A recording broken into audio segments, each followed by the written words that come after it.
Many people. We've got a quorum. Want to thank you for being here, and so we'd like to welcome everyone.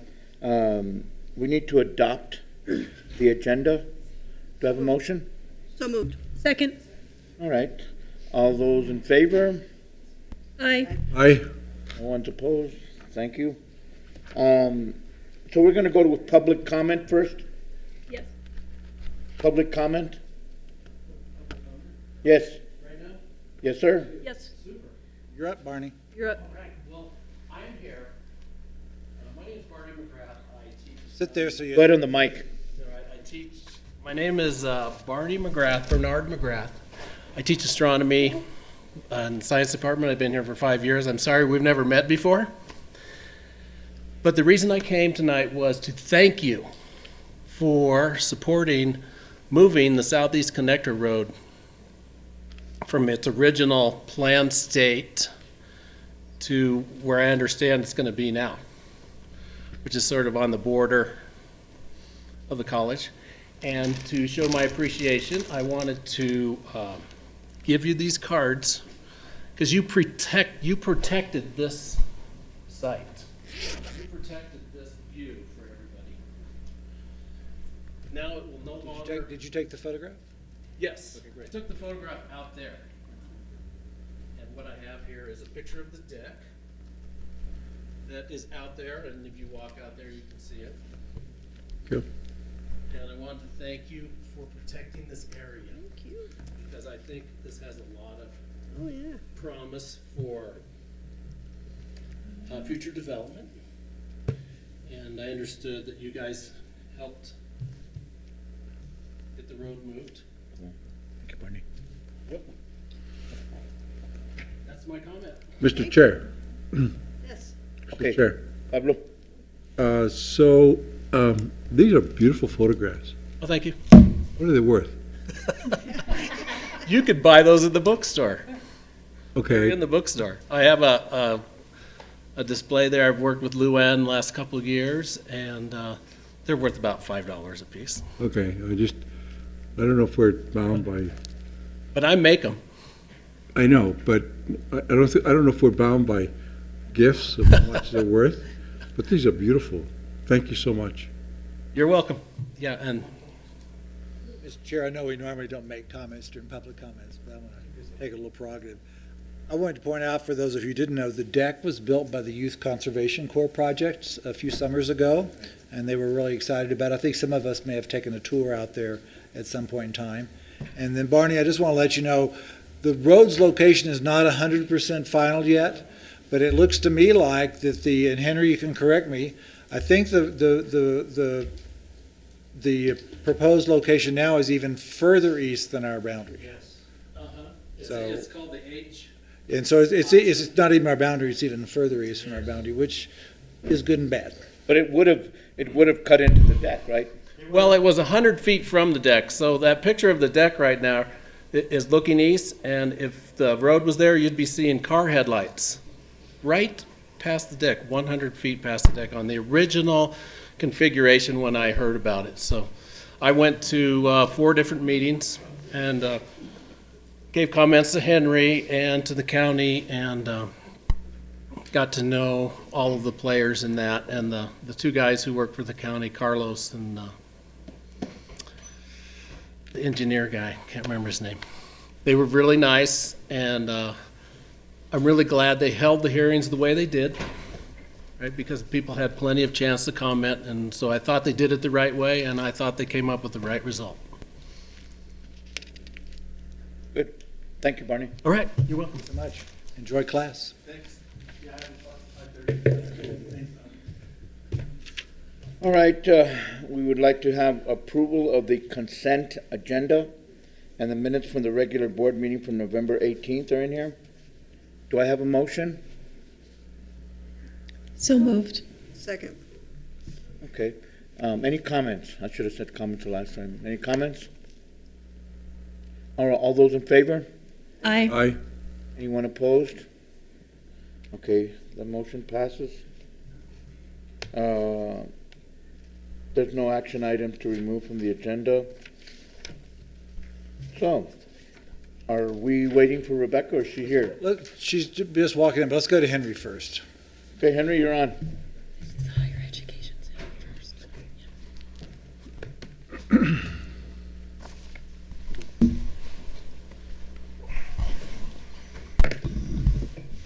Good afternoon, members of the board, President. We're here to give a presentation on, well, first of all, let me introduce ourselves. My name is Henry Mignardo. I'm the Executive Director of Plant Operations.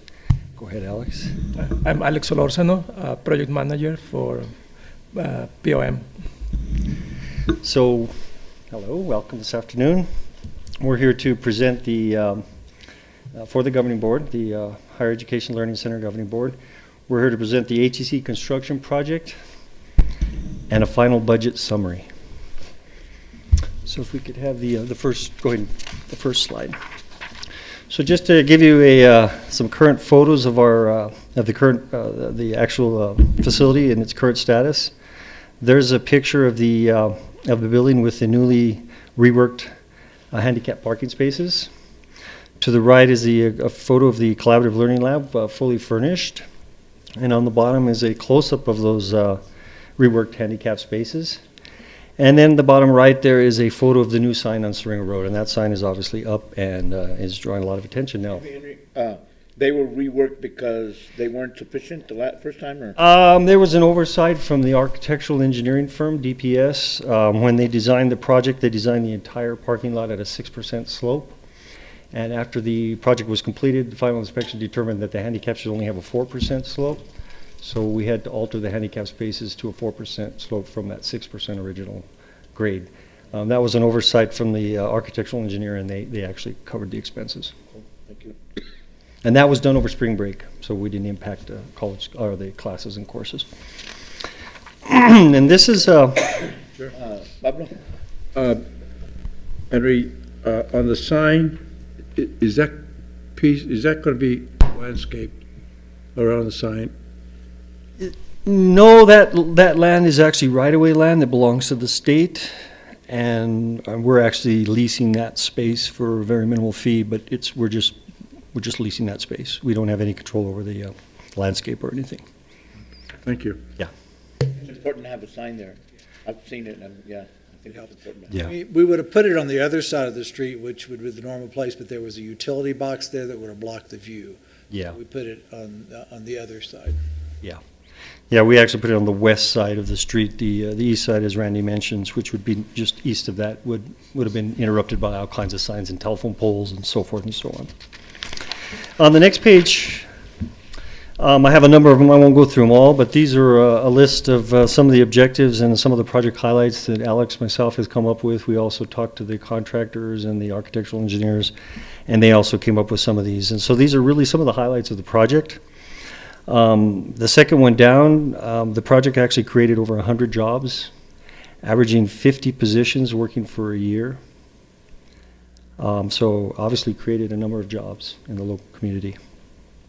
We also accommodated the solar array project without impacting the cost or schedule significantly. They were two separate projects. There was an educational benefit to this project. The project contractor hired an SFCC intern, and they earned credits towards their HEVAC program, and they gained obviously valuable field knowledge. And we also incorporated the safety classes here at Santa Fe Community College, and we asked them to do site inspections at the construction site, so they also learned and observed working crews on an actual construction site. We also worked and coordinated with Longmire film crews and actually earned $12K towards scholarships, and that money was put forward towards scholarships. All the building signage is complete, including the roadside sign. I mentioned that to you. And then the last one there at the bottom, the facility is planned for LEED Gold certification. The information has been submitted, and we're just waiting to see now what our certification comes back at. But we fully anticipate LEED Gold. And if you turn to the next slide, this was the HEC approved budget summary. These are the actual approved budgeted costs. The land costs were $1,520,855. The construction contracts were, this was our gross maximum price, if you recall, was $8,231,412. Our estimated taxes were $600,000. Our consultant fees, our Decker Perez Sabatini architect was the majority of that. They were like $830,000 of that $1 million. Vineyard was the environmental firm, and there's others. That's where the consultant fees come at. So that question that came up earlier, for capital, we call them consultant fees. Equipment, that $678,000, OIT is a very small part of the 678, is predominantly FF&E, furniture, fixtures, and equipment. That's $678,213. Impact fees and permits, et cetera, was $90,335. The owner contingency was that $400,000 sum. And then the owner's items like signage and inspections and commissioning and so forth is $314,000 for a total budgeted project of $12,844,874. And if you turn the page, the total budgeted costs for the constructed project was $12,844,874. And down below here are some of the savings. The construction project savings, which were applied to offset operational costs eventually. The owner contingency was 100% unspent. $400K was returned. Not returned, but unspent.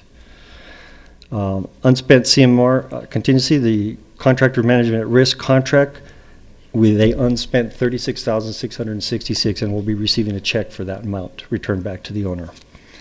And the unspent buyout savings was $83,439,000. Essentially, if you will, that was the amount of money the contractor overbid the project. So that will also be returned to the owner. So a total savings on this project, we underbuilt this project for $520,105. We saved that money on this project. Had we gone to the full budgeted price, we'd have spent that money. So the actual spent is $12,324,769. In that $12,324,769, we cut out some things for value engineering. For example, in the bathrooms, we didn't go to 9 feet tile. We only went to 7 feet tile. But we didn't have a sidewalk design for the south side. You couldn't walk from the building to the road. We didn't have a trash enclosure. We didn't have emergency exit ballards. So those additions we put in the project. We didn't increase the price of the project, but there's things that we took out. We didn't spend money on frost-proof protection. We lowered the tile in the men's bathroom. We changed the size of the boulders in the parking lot from 6 feet to 3 feet.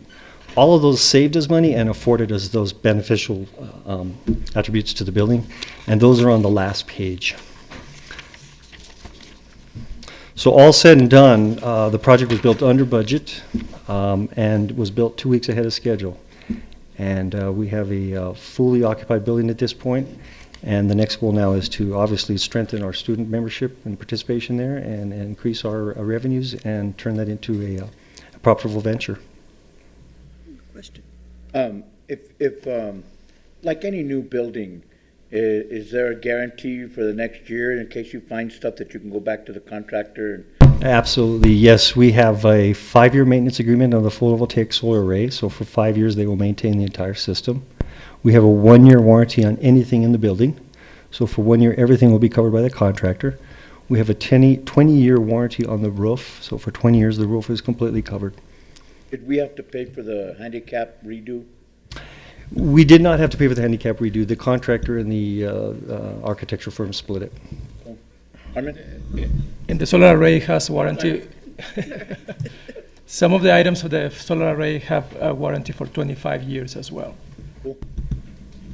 So this was bond money, correct? This was bond money. So what's done with the money we saved? Do we return it to the state, or can we use it for something else? No. Let me answer that question, Mr. Chair. We've already spent it. Because we're going to have to use institutional dollars to fully equip all the IT infrastructure at the college. So we were able to apply that to this. And just to remind you, the Higher Education Center is all local bond money. There's no state money at all.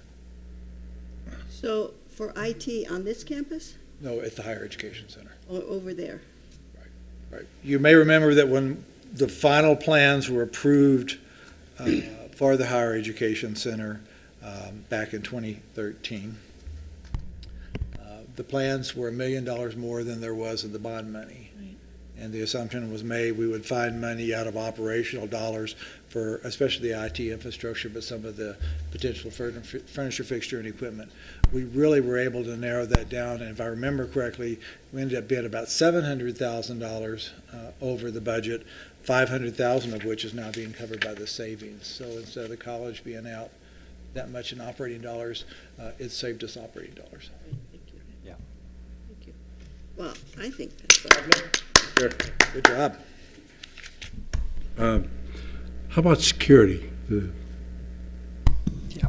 Let me address the security. For all intents and purposes, the Santa Fe Community College security extends itself to higher education. It is the same security policies and principles and procedures. So we have the same patrols that we do on the main campus as we do at the HEC. We're finding that perhaps it would be advantageous to supplement that with perhaps drive-by patrols, and maybe we could eliminate our night patrols there, our night staff security guards there, if we had drive-by patrols instead of having a physical person there. So we're looking at those things. We're perhaps looking at a supplemental. The President's allowed us to look at supplemental security services, perhaps from Securitas and others. We've looked at Santa Fe University Art and Design. They gave us a quote on some supplemental security. But for all intents and purposes, we're fully secured there. We have cameras. We monitor those cameras 24/7. We have a system here on the main campus where we monitor those cameras. We monitor the maintenance, and we monitor the landscape as well. We turn the sprinklers on from here. We watch the sprinklers from here. And we do the maintenance from here. We monitor everything from here as well. But we'll dispatch from here to go service. So there was no additional staff that we needed? It was additional patrols, and it would be like another building here that we'd have to patrol, but there was no additional staff at this point. Thank you. You know, I'm here on weekends. I do on the KSFR. And the security, there's only one security guy. So, you know, weekends is the time for, as we say in Spanish, males. People will go in and go through, look for stuff. So is there plans through the University of Art and Design to have one of their people just, or is that's what you're saying? Yeah, we're discussing that with them, and that would include drive-bys and immediate attention. So if we were to call, if someone from the Higher Education Center were to call for security dispatch for an emergency, well, they call 911 for emergency. But if they were to call for security requirement or request, by the time our security person got there from here, it could be 15 to 30 minutes where they can get there in less than 5. So we're looking at that as well. Do they have motion? We have motion cameras all over the site. We have 3 outside and 5 of them inside the building. So everything is on camera by motion. And lights? And lights. The lights are all controlled by light sensors, and so they're turned on and off in the morning and evening. But yes, we have light control as well. Good. And have we had any kind of vandalism at all? The parking lot. We've had minor issues at the HEC campus, similar to the ones we have here. We did, as the president mentioned, we had one incident of vandalism on a vehicle there at the HEC. Do you consider tagging vandalism, or have they even done that? They tagged a car. They tagged a car, and for all intents and purposes, I will admit that the HEC site is in the center of the city, and there is a lot more traffic around that area, particularly students and others, and it's going to be a more active site for security. Well, you know, that I was noticing that driving down Siringo the other day, that there's just tagging that's here and there, and high school and different things. And so, to me, and tagging is one of the most difficult things, I think, to catch people and stuff, man, because I've had some students that are, they get up at 3 o'clock in the morning to do their stuff, and Fortunately, I mean, for us, for the community college and for the higher education center, we did allow, and that was a change that we had made with our change orders. That was part of we didn't increase the cost. We actually got a benefit. We included a graffiti spray on the building. So when someone does vandalize that building, it has a spray that the spray won't penetrate the paint, and we can actually take it off. So it was, I don't know, was it $3,000 or $4,000 we paid for it? But it actually is a sealer on the paint of the exterior of that facility that won't, the spray and tagging won't stick to it. It can wash off. It can wash off. We tested it and it works. And it washed right off. So, yeah, you're welcome. Mr. Chair, I just want to say congratulations to President Grissom, Yes. Henry, and your team on managing this. It's a big construction project, $12 million. You know, the voters of the city of Santa Fe came out and voted to give us this facility and believe in the vision that it could be good for this community. And I think it speaks so highly that we were able to manage that even when it took 2 or 3 years after legal action to build the building. And we know that the cost of building a building doesn't get any cheaper. We were able to manage that to keep it in budget and finally to come out with a facility that I think this entire community can be proud of. So thank you for your hard work. I think it reflects well on the college. Thank you, and let me even extend that one step further. There were times in this project, and Alex can relate to this as well, where we had environmental issues. We thought we did, and it was very stressful. And then we went through, if you will, 3 financial vice presidents during the construction of this project. So that put a little bit of stress on the president. But through the president's steady guidance and calm, if you will, perseverance on this project, we managed those dips. And he led us through that. And I have to commend the president on that. I think this project was entirely smooth as you see it is because we had a steady hand and someone behind us leading it. So I commend you on this, Mr. President. Now we can applaud. Thank you. And thanks, of course, to all the team, Alex, and all the vendors and the contractor team. There was a substantial team that was phenomenal on this project. Thank you. Thank you. All right, Rebecca, if you could tell us about the advisory.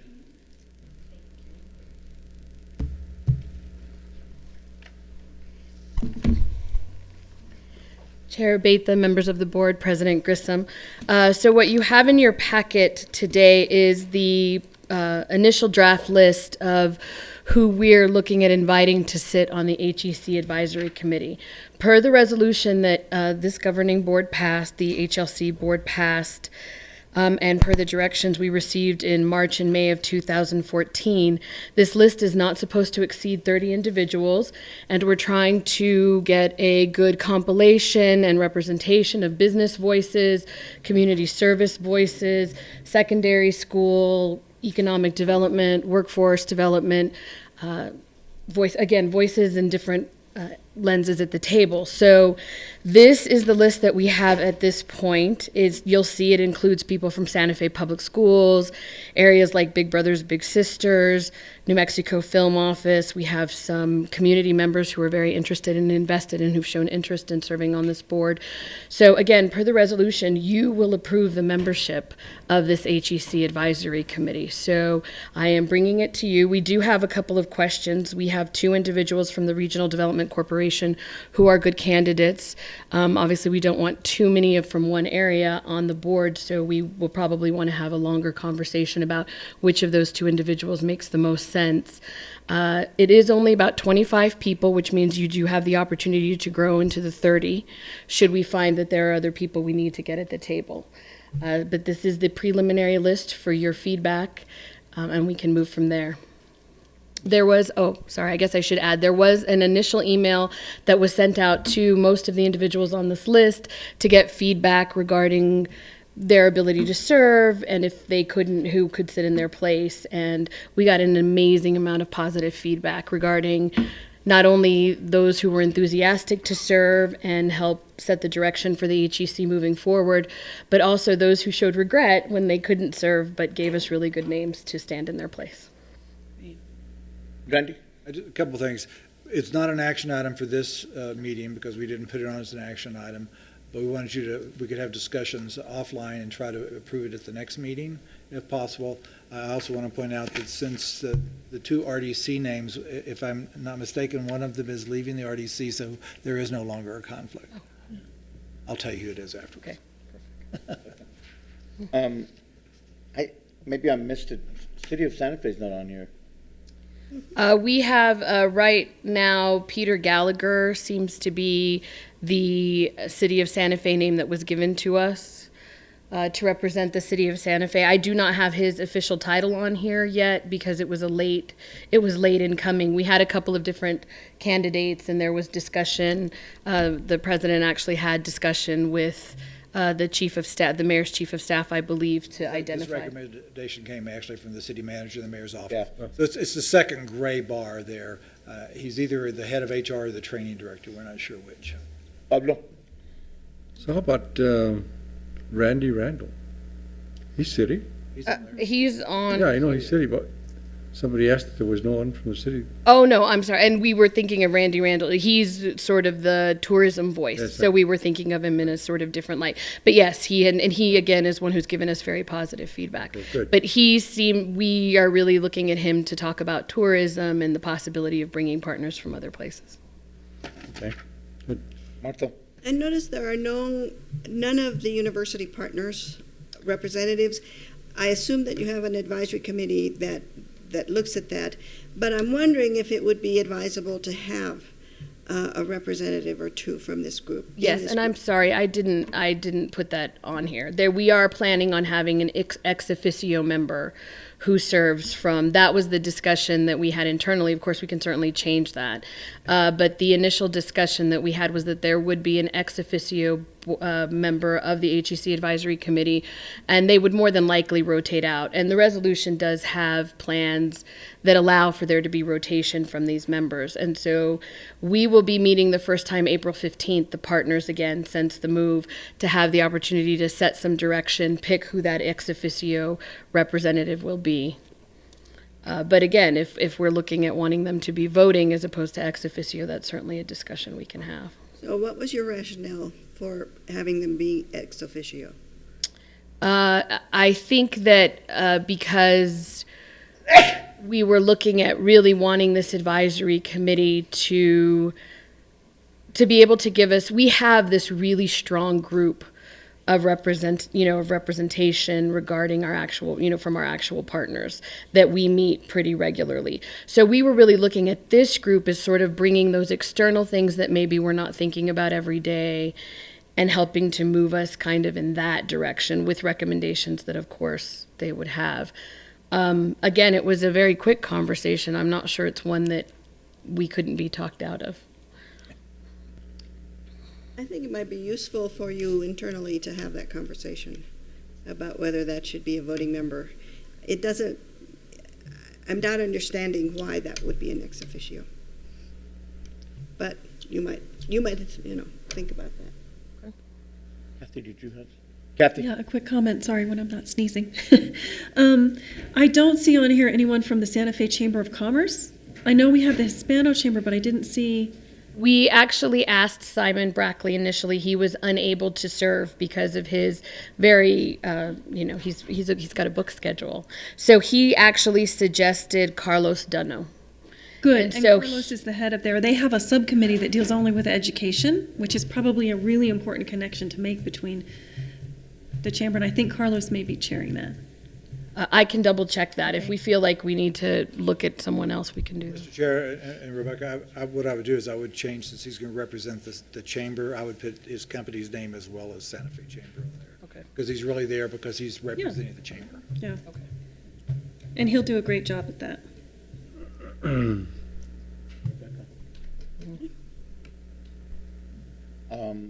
I'm sorry, Pablo, go ahead.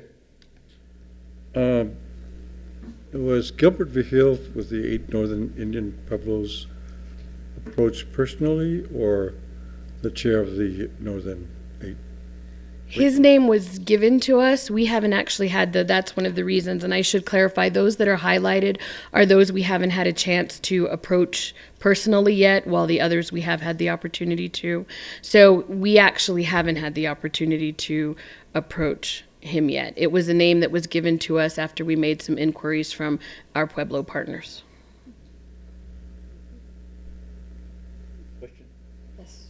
Do you have a mission statement for the advisory committee yet? No, not an official one. I assume that we will probably want to, as the advisory committee, with some direction from this board and the president, want to come up with that. We do have the language that's in the resolution in terms of what the role of the advisory committee should be, but in terms of an actual mission statement, we figure that's something that we'll want to come together and do as a collaborative effort with that advisory. Kathy mentioned a little while ago about community. I think it's so critical that they be aware that, you know, that this HEC was created for the community, and it's for every level within the community, every group that's in there. And it's not just the graduates, the high school graduates, it's those folks that are, you know, that might be 50 years old that want to go for their bachelor's degree and stuff like that. I think it's for the entire community, and something like that it's important for them to have that kind of a mention in their mission statements, so they know it's not just, you know, well, we're going to do this. You know, I think, you know, the community is really critical, and you know, I think that's really important. No, I think that's good. Yes, thank you. That's very good feedback. We do have a mission statement for the Higher Education Center, which we try to highlight. It's fairly broad, and of course I don't have it memorized yet. I apologize. But we do have one that does do that. We try to make a broad, sweeping statement that not only includes our actual, you know, partner institution students, SFCC students, but also highlights workforce development, community services, being able to access that area as a place for meeting and working together collaboratively. So I think that we can certainly make sure that that language makes its way into the HEC Advisory Committee language in terms of a mission statement as well. Anything else? Will that be part of a strategic plan for the center, or do you have one, or where is that?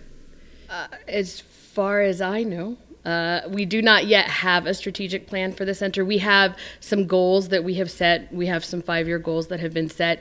Once I think we have a lot of these components in place and we feel a little bit more settled, I suspect we'll be working with Yash Morimoto and OPI to begin moving our.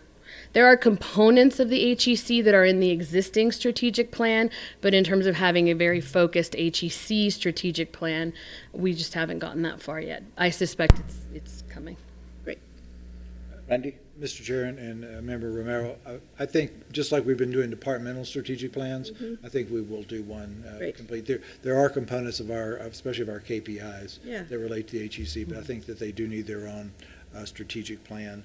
And I believe we're actually offering some, just to let you, Chair Abeta know, we're offering some of our GED classes over there now already. So we're actually offering an ESL, and literacy volunteers are also now utilizing some of the seminar rooms as well as 2 of the classrooms. So again, we're trying to make sure that that building has multiple uses and is encompassing all of those missions and key values that we have here, but in terms of all those partnerships as well. I think in the location, you know, with the bus service and even just walking from the neighborhoods, I think it's a good place to have stuff, you know, that, like you said, the GED and ESL and you know, the training for the literacy volunteers. That's great. Yeah, and we've gotten very, very positive feedback, particularly from the literacy volunteers, because they feel like it gives them, you know, some flexibility in terms of being able to come here or to meet their students there, where they're meeting their needs even more effectively. Randy? Chair, related to that, we are concerned about transportation, and bus service is much better in that area than it is to this campus. But we are trying to even make that even better. And so Rebecca is now officially a member of the Transportation Advisory Board. Is that right? Yeah, it won't actually be on the city council's agenda. It was supposed to be on last week's agenda. It got bumped, but basically, unofficially, I have been appointed by the mayor's office to the Transportation Advisory Board as the education representative. Great. They don't stop directly. They don't go up to the building. It's right there on Siringo. But so far, it seems to be working. Again, that doesn't mean that I won't get the opportunity to get in the room and see what we can't do. In terms of just it's part of a larger conversation in terms of this campus, HEC, our secondary partners. I mean, there are a whole lot of voices that I'm hoping to be able to represent in that room as the education rep. Do you have any tours planned, like say for De Vargas Middle School or Santa Fe High, or, you know, are there tours that are being planned so they can have them see the place? Yes, we actually have already done a couple. So, particularly with Santa Fe High, Mary Massey, the principal there, is a great partner and has been very excited because we have partnerships in the works with early college being at the Santa Fe High South campus as it continues to be developed. We've brought the Academy for Sustainability Education, which is one of their academies that'll be one of the cornerstones for that early college. So they've had the opportunity to be over there through the work. I still continue to serve as the PI for the Enlace grant. So the work that they do has helped us bring some of their avid middle school students. They're looking at having a parent night or a parent meeting, which will include those students over there as well. So we're working on making sure that we get as many people over there as possible. Randy, did you have something? Well, I just want to say that, that you guys and all of you, man, I'm really proud. I mean, from the very beginning, it was a battle. And it's just like, I just see this as such a positive thing for the city of Santa Fe and the county. And I'm glad you guys did what you've done and will continue to do what you're doing. Thank you. Well, thank you. And I mean, I don't know that I can speak for everyone, but I think that we recognize it's evolving. We're continuing to grow. We're finding new and exciting things that we didn't even think would happen. And some issues that we think initially are issues turn out to be new opportunities. So we're working it. Thank you. Mr. Chair, Kathy? a quick question. When is the first meeting of the advisory committee? When do we expect? Because we haven't, in terms of this, because we haven't officially made the list or done an official invitation, I don't have we were looking at a projected date starting next academic year, but that could change depending on how quickly we move on this. We also recognize that the summer, I mean, we're getting towards the end of the academic year, which becomes a little bit difficult for the education, the individuals involved in education. And then summer gets a little bit tricky because people travel and there are vacations. So it's a little bit of a moving target. So it might just depend on how soon we're able to get through this process. Thank you. Anything else? Thank you, Rebecca. It doesn't look like we have anything else. Do we can adjourn this meeting and start with the next right away, or you want to do a break? Just start? We can just start the other meeting unless you have a reason. Let's adjourn this one and start the other one. Okay? Okay. All right. Motion to adjourn? Oh, I'm sorry, Pablo? I move. Oh, okay. Adjourned. Second. All right. Any discussion at all? This will be my last chair, and thank you very much because I'm so glad to be a part of the HEC. It's powerful, and I will continue as a community member to support it. Really. All those in favor of adjournment? Aye. I know. All those opposed? Okay. Thank you.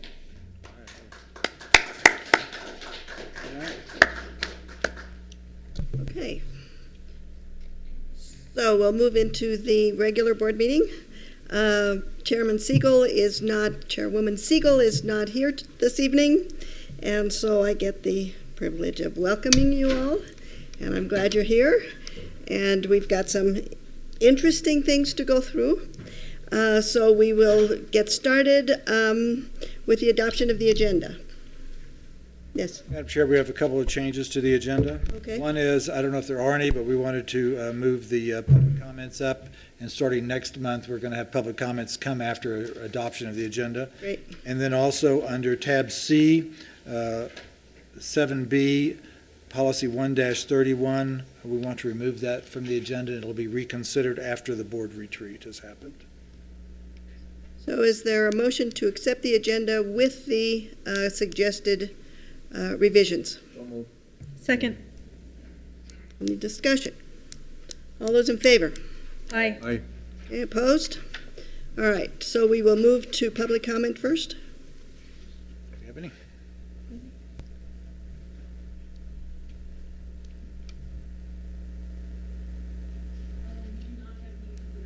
There are no public comments, so we'll move then to the president's report. Actually, the first thing is the recognition.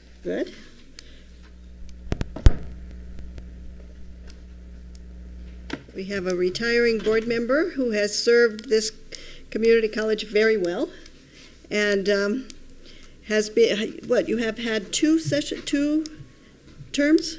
One. Just one. 6 years. That's a long time. I want to say a few words about Chris. Number one, we go back almost to the beginning of the college. So Chris has been committed to Santa Fe Community College, both as a staff member and a faculty member, and then as a board member as retirement. You've always been good about thinking about students first, and as you always put it, I hope I say it right, la gente. And so we want to thank you and recognize you for this last chapter. I think we recognized you when you retired the first time, but we would like to present you with this nominated plaque recognizing your service in Santa Fe Community College and the Higher Learning Center District.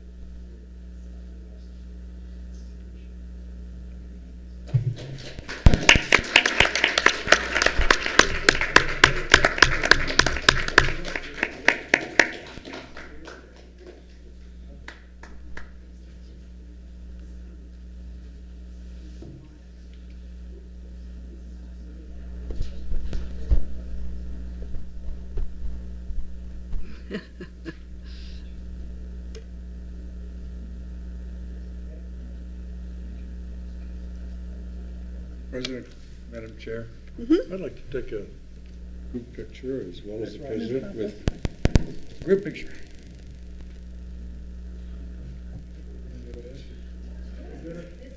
I'll go over and get back with this. No? I'll get over here, Sal.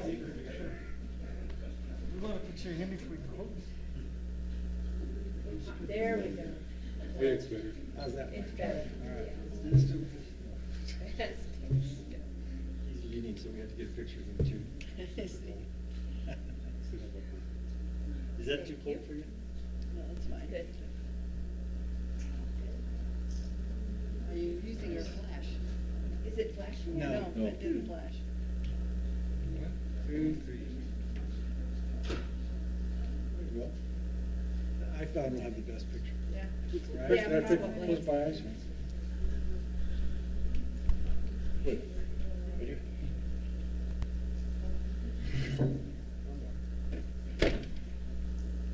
Not flashing. It's taken. These days they don't have to flash. They're smart cameras.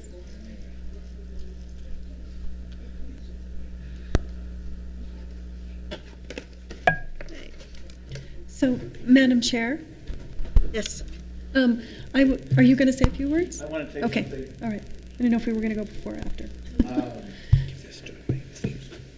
I've learned a lot, you know, and it's really true de la gente, you know. Vine de la gente y voy a volver a la gente. I came from the people and I'm going to go back. I really want to serve the community. I've always served the community and I really feel positive. So thank you for the experience, and my heart's always here because this is where I taught, and this is where I was, you know, this is where I came from. So thank you.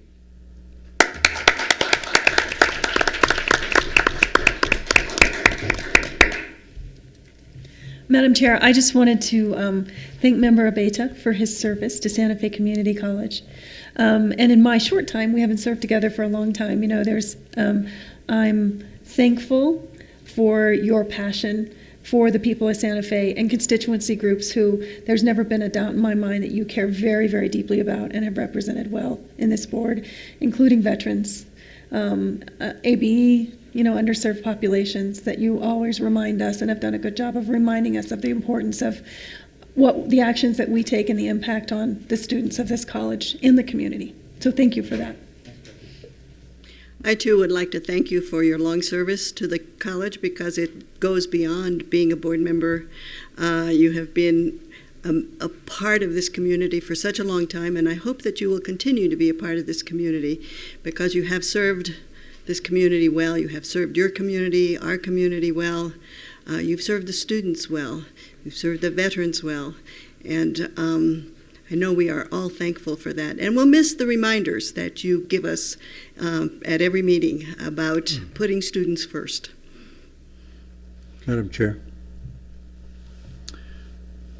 Hermano, I want to thank you for not only your service to this community, and you don't need to thank us You need to thank the constituents that elected you to a 6-year term because of your passion.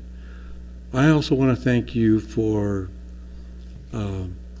bringing up the importance of our cultural heritage of not only of this community of Santa Fe, but the diversity of this college. I think you've been a constant reminder of inclusion as opposed to exclusion. And it's not only that you've included our community, our Hispanic community, but you've included students, regardless of their color or their language. You put students first. So I want to thank you for your long service to this community. I want to thank you for your poetry. Thank you for your music. I want to thank you for keeping the culture alive. Muchas gracias. Gracias también. Somos familia. Somos familia. Okay, Thank you. sure. I have to say also thank you to Chris, because in the short time I was here, was this person who identified with me with the language, Spanish language, with the Spanish heritage. He's an inclusive person. He's always open for, for help people, to understand the multicultural exchange we have here in Santa Fe. And I say thank you for your service too. It's a pleasure, my friend. Ándale. Yeah. Okay. Gracias. All right, Mr. President. A couple of highlights from the report. On March 20th, I think most of you know, but we were proud to host Congressman Ben Ray Lujan and House Minority Leader Nancy Pelosi, who toured the Trades and Advanced Technology Center, got a close-up look at 4 of the program areas, met with not only students, faculty, and employers in our community, and we got a lot of national spotlight. And it was a great reminder also that the Lujan family's contribution to getting Santa Fe Community College off the ground. Former Speaker Ben Lujan was one of the prime sponsors of the legislation that passed in 1983 by 1 vote. And, we wouldn't be here if we hadn't gotten through. And so it's been a lot going on. We got a lot of national publicity for this. I have to really thank the students, the faculty, and the staff who came in and spent quite a bit of their spring break here. The place never looked better. Henry, thank you for all the staff that you helped there. The place never looked better. The students were beaming with pride. All of us were beaming with pride at what happened that day. And if you haven't looked at the link I sent out in the YouTube, it's a great press conference to sit through the 40 minutes or so. It was very well done. On a sad note, Dr. James Miller, who was the superintendent of schools when Santa Fe Community College was created and has been interim president, acting president a couple times, always been a strong supporter of Santa Fe Community College. He passed away last month and services were held. He's got an endowed scholarship in his name, and his family requested that any donations be made to that fund. So we were proud to keep that tradition going. We're going to be doing Native American Week here, the week of April 13th. It's going to culminate with a MOU signing with the 8 Northern Pueblos of the Navajo Nation that we're going to commit to getting scholarships for our students from those populations to come to Santa Fe Community College. We have some additional dual credit agreements in place with with private schools, Santa Fe Prep, Desert Academy, and St. Michael's, and getting a lot more interest in dual credit. It keeps to be a growing area. For those of you who missed it, the youth build home was finished. It moved out of here on a truck on, I can't remember exactly what the date was. It was a day late because of some permitting issues, but it was a great event. The students were just really proud of what they'd done, and the house is now sitting on the lot and finishing touches are being done to it there. We've started our food truck program with the Culinary Arts Program and the Simon Foundation. The truck is in front of the college here someday. I don't know if it was still there when some of you arrived today. Some days it's at the Higher Education Center, and there's other locations. And so it's part of the Culinary Arts Program, part of their externship process. Then the Santa Fe area home builders had their home show here recently, and there was a design competition, And we had several winners from Santa Fe Community College for interior design, Roxanda Nikolic, I think that's how you say it, and Arjun Bhakta and Lynn Loya won awards. In architecture, Charlotte McKimmon, Ronald James, and Arjun Bhakta also, Clara Kalsa, Rachel Petty, Antonio Rael, Danny Valdez, and Chris V. Hill. And then we had wood carving and wood turning, Alex Meyer, Norma Evans, and Alex Reinhardt. Fine woodworking, Viola Lechner, Michael Klosterman, and Anastasia Dougherty. Sculpture, Colin Barker and Michael Hoffer and Doug Hall. And People's Choice Award went to Michael Klosterman for a fine woodworking project. So we got a lot of publicity out of that one too. And then the Phi Theta Kappa had their spring convention recently, and we got the Shining Star for Excellence Award once again. And that's my president's report. Okay. So we need to hear about the enrollment report.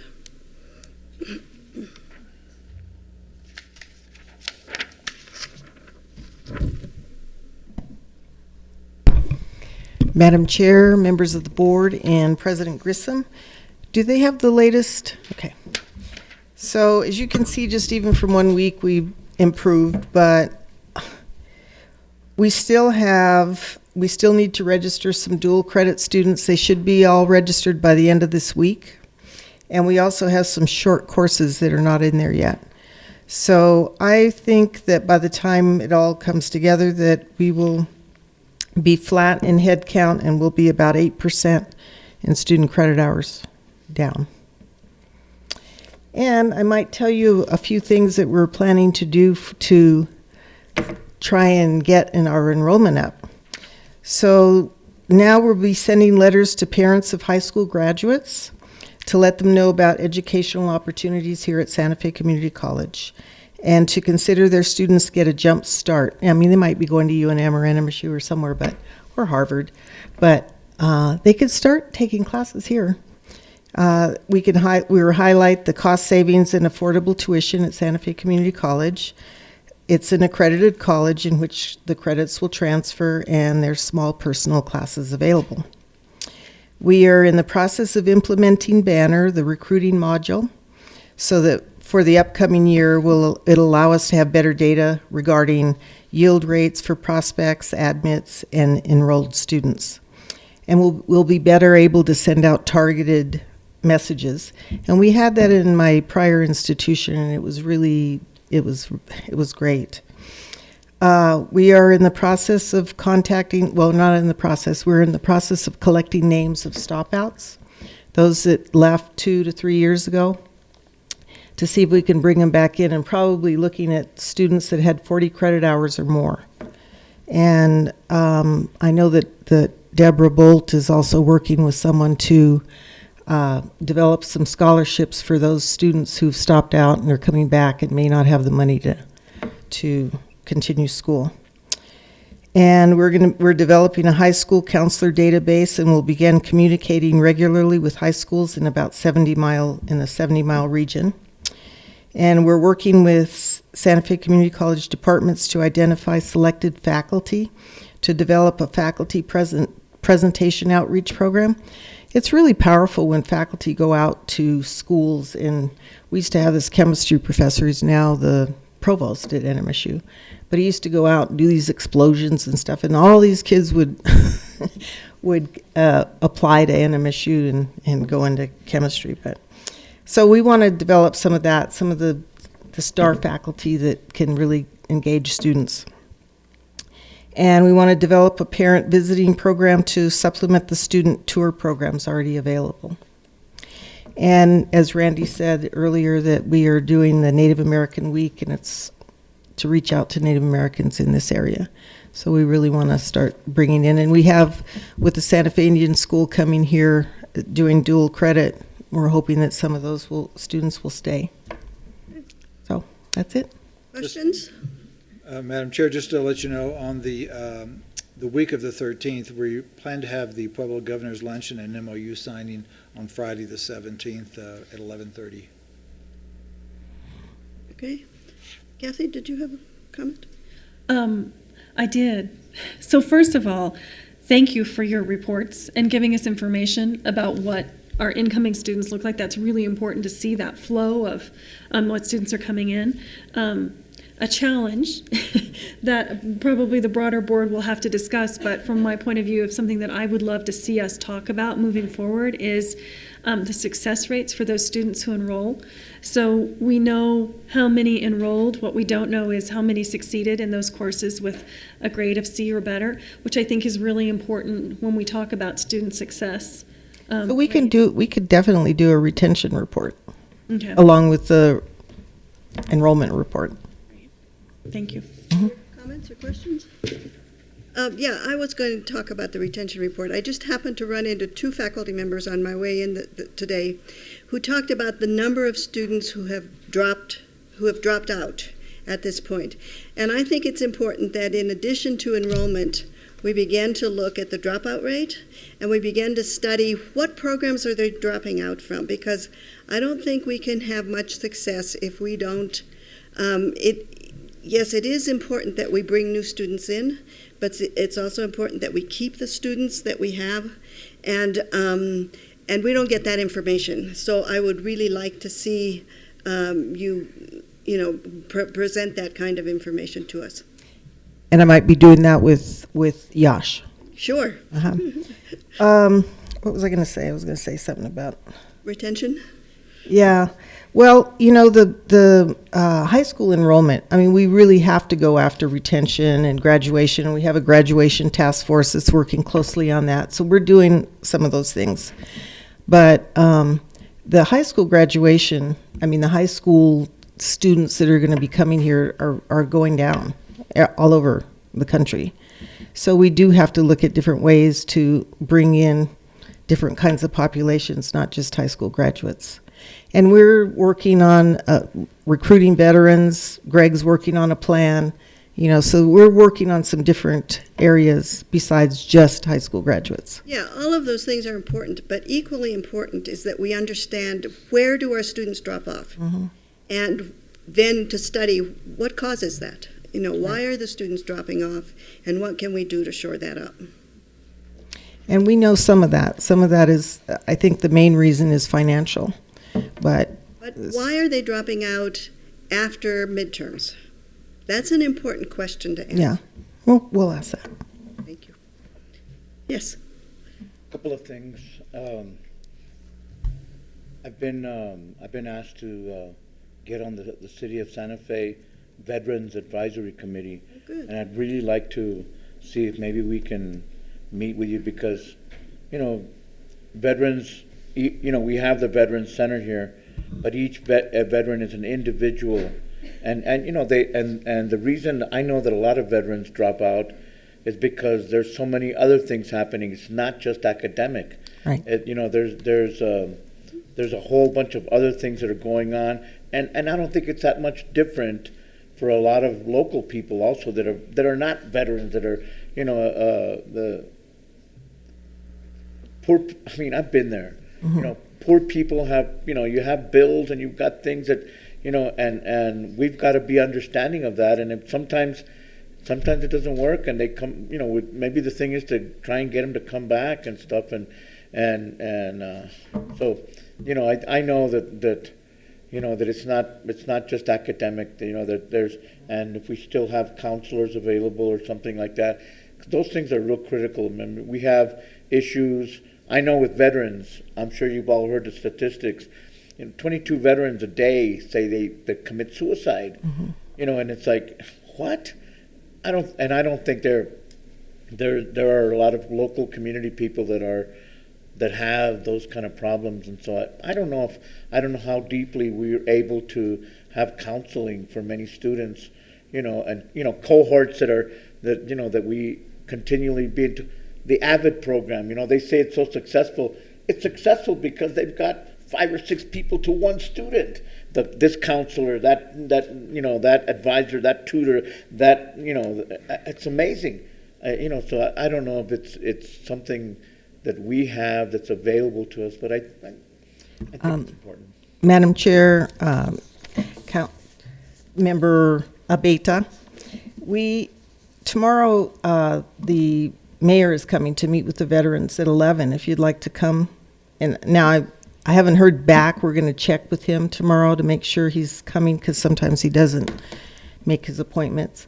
But that's been arranged for a long time. And Greg and I went and met with him and talked to him about the bus passes, a number of different things that he's already instituting.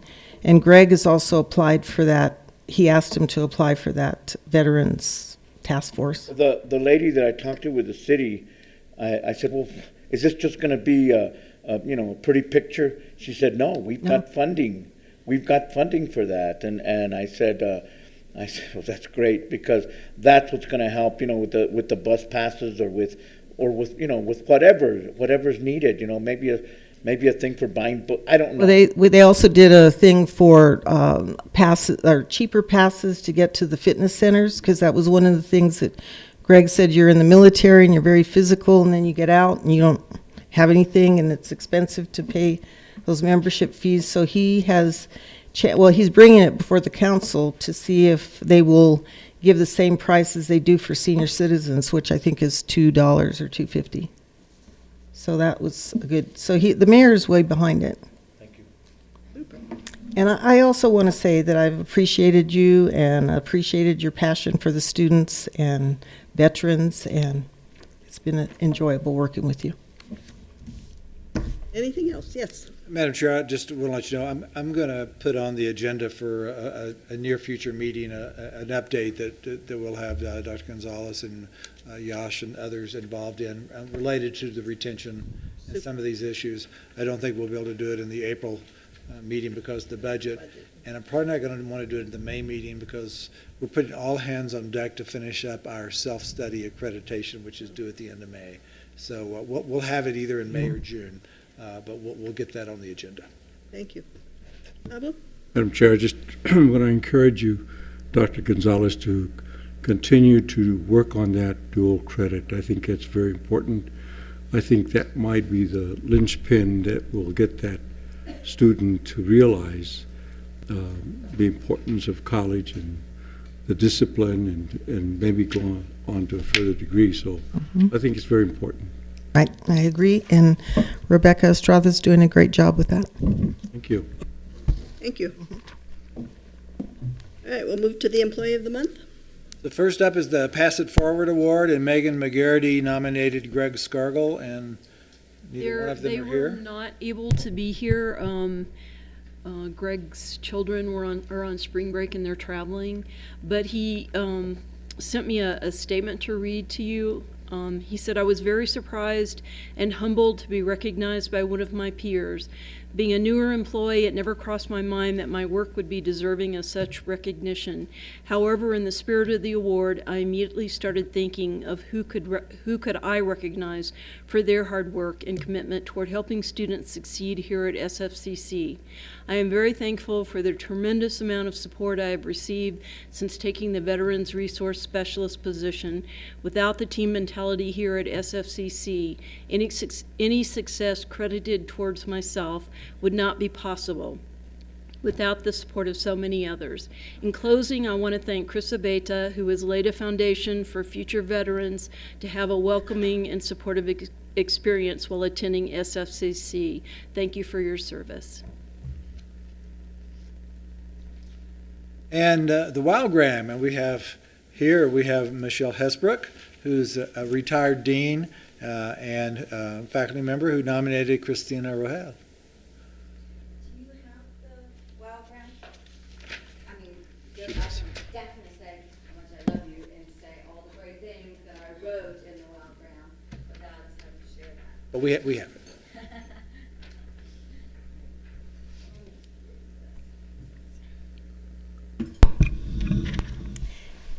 Welcome. Welcome. Boy, I'm feeling comfortable, aren't I? Old. Yeah, exactly. Well, I would very much like to tell you what a special person Christina is. And I said in my Wildgram that she always greets the students with a smile. She greets the faculty and the staff with a smile. And I found her to be one of the most gracious, accommodating hosts And in our environment, students really need that mentor, first impression, positive relationship. They need it from the dean's office. They need it from the questions that they're going to have, that they usually go to the staff first and ask. And then the staff directs them to where they need to go, who they need to meet with, the chair or, special services on this institution. And we've known each other for years because I was over in business and technology as faculty, and she was there on staff. And then when I had the opportunity to move into the dean's position, I said to her one day as I gave her a hug and was leaving the office, when there is an opening, please apply. And she did, and we had such a great opportunity to bring her on board and have her really serve the student community. So I want you all to know how committed she is to the students and the faculty and the staff. I want you to know how hospitable she is and how stressful her job is. She cannot leave. She can't go anywhere. She is at that desk because the minute she steps away, there's a need, and she's so service-minded. So I just want you to really understand that our staff, Christina represents our staff very well, but our staff really do need to be recognized by this institution for the service that they offer to the students and to the faculty. And I've said this before, and I will say it again, I could not have done my job without her. I could not have done my job without her. So, wow. Even tonight, she made sure I had an agenda. Which I wasn't going to get because I figured I know when I need to go up and what I need to say, and that's all I need to know as a retiree. And she made sure that I was on task. And so you're a superhuman being, and the faculty love you, the students love you, and I miss you, and I know Bernadette loves you, and I know Margaret loved you. And she helped me practice my Spanish. So, gracias. Thank you. Muchas gracias. Yo también. Say something? I'm going to say a few words then. Good afternoon, everybody. And my name is Cristina Rogel, and I have been employed at Santa Fe Community College for almost 14 years now. Over the years, the Santa Fe Community College has given me the experience and professional opportunity to learn, achieve, and improve my skills, as well as supporting me in receiving my associate's degree recently, which is a huge accomplishment for me. So thank you. I'm overjoyed and honored to be awarded the wonderful outstanding worker of the month by 3 faculty members. I want to especially thank Michelle Hesbrook, Professor Emeritus of Design, for this nomination, and want to thank her as well for her inspiration, support, motivation, while working with her for a couple of years while being the Dean of the School of Arts, Design, and Media Arts. So thank you. Also want to thank faculty members Julie Hansen and Joanne Burns for also nominating me separately, but I guess it's one-time award. So thank you for the award. And it was a pleasure for me to have had the opportunity to work with these amazing individuals. Thank you.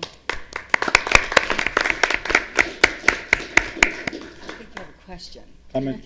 Yes. Pablo, you go first. Oh, thank you. Well, you want to come back? I want your reaction. Michelle? Who has questions? Sorry, they do? You said 6 words, and you convinced me. You're very persuasive. Yes, I am. But then, somewhat persuasive.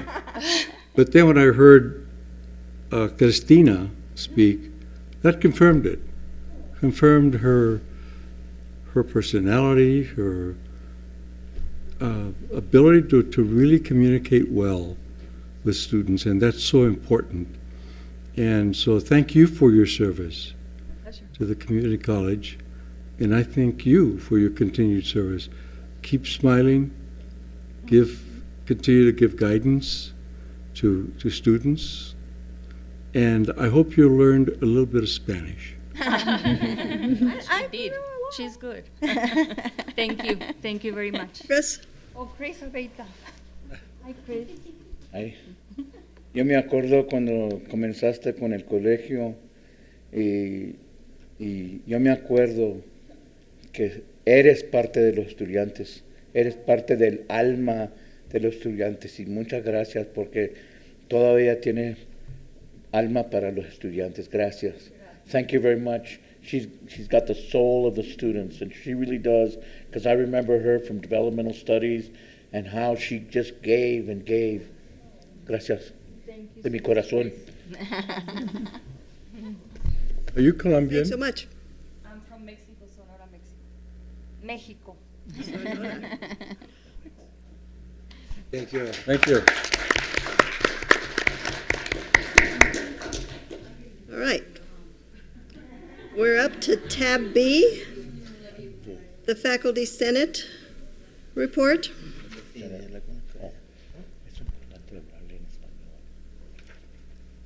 Hello.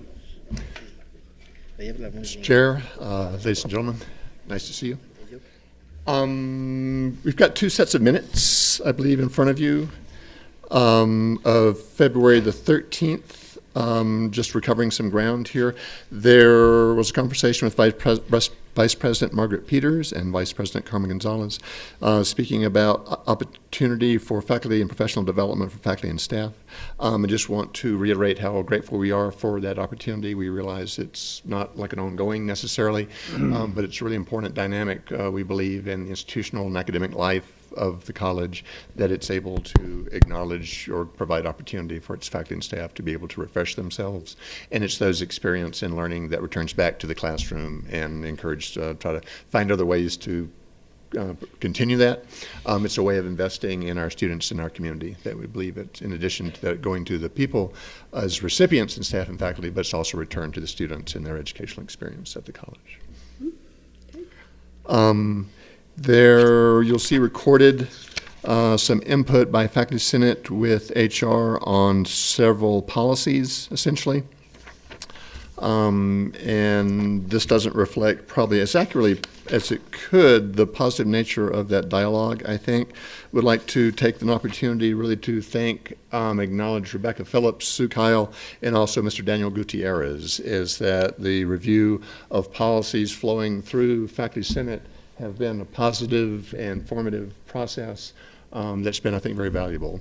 Them, including Mr. Chris Del Rosa on the information policies, were also very patient with us, I think, in allowing us time to iterate and reinforce some positions that we held true, and we were able to get some of those points into policies. We feel that's better for the college as well.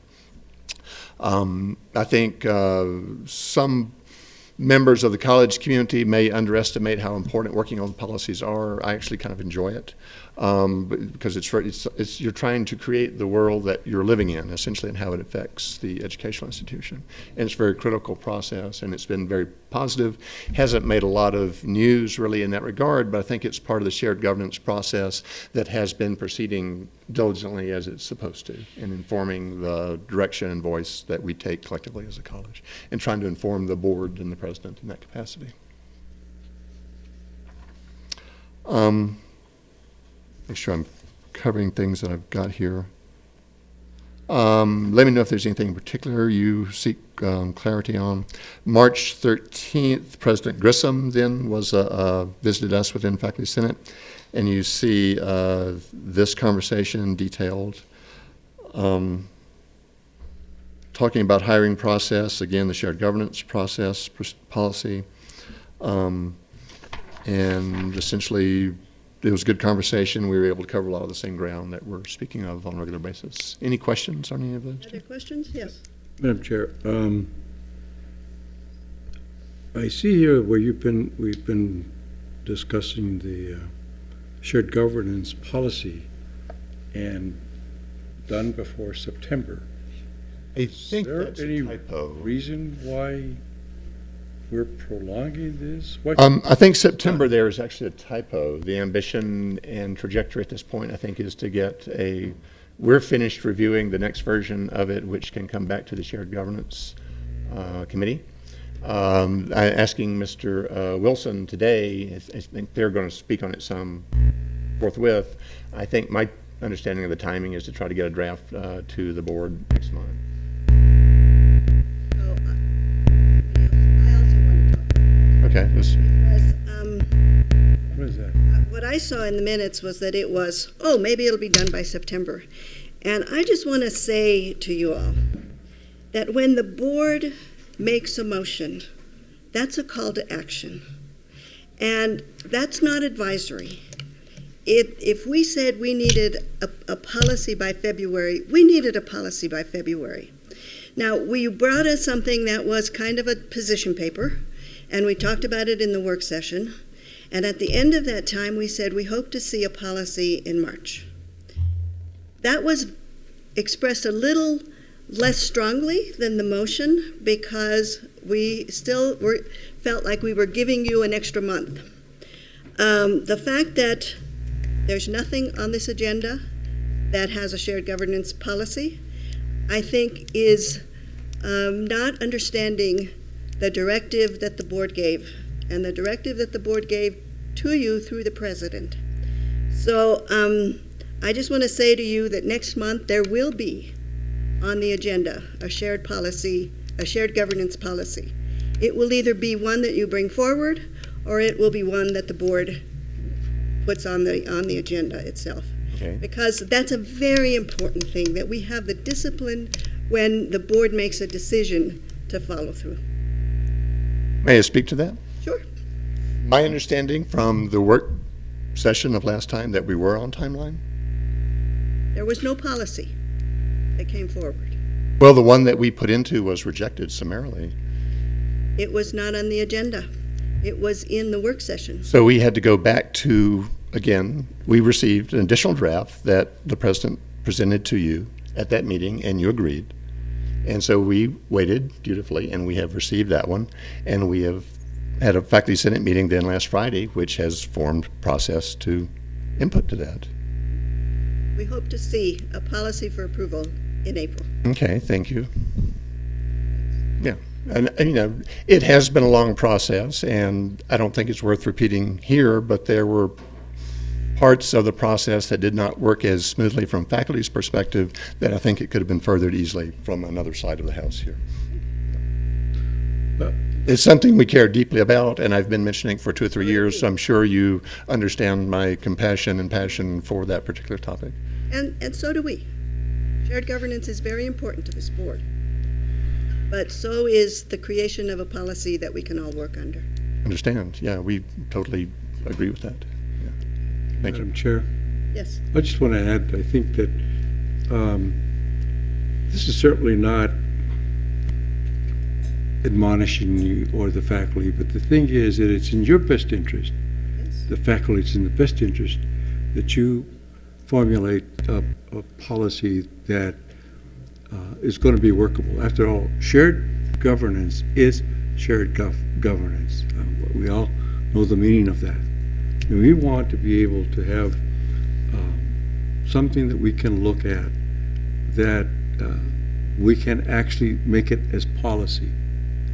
And that certainly is going to benefit you as much as this governing board. Understand. If I may, to ask, for it to be shared governance, we are still confused as to why the operating architecture of the policy would reside in procedure. I and others are yet to understand how shared governance wouldn't reside entirely within the policy format of a document. Because if it's in procedure, it leaves it to a rotating administration under another time to decide whether to follow that part of it or not. Well, I can speak to that a little bit. The reason that policy is very formal. It is a guiding principle, if you will. And that is what the board approves. The board basically says, this is our policy about the things that need to be done. Procedures vary from year to year. They vary by who's in your seat, they vary by who's in the staff position seat, they vary by who the president is. They vary by what's happening on the campus, and those should not have to come to the board for approval. Those should be it should be possible for you to, if you have a good shared governance policy, those should be things that you discuss and come to agreement on and that you move forward with. So injecting the board into your procedures is, in my sense, unnecessarily bureaucratic. And it is, in fact, stepping into the role that should be appropriately yours. And so those procedures should be flexible enough that you can change them as you need. Is there a procedure for changing procedures in related to policy 1-11? I don't think so. I don't think that that is the role of a policy. The role of the policy is to set the guidelines. And then the procedures are the ways that you do things. The policy is the what. The procedure is the how. I understand this part. But again, I think there is a conundrum embedded in trying to articulate and institutionalize something that we refer to as shared governance, which is essentially an agreed upon dialogue to participate into the functioning and working of the college. But if there's not a procedure to modify or input into procedures, I fail to understand yet how you'll have a robust and articulated shared governance policy. We leave that to your leadership. Thank you. I'm trying.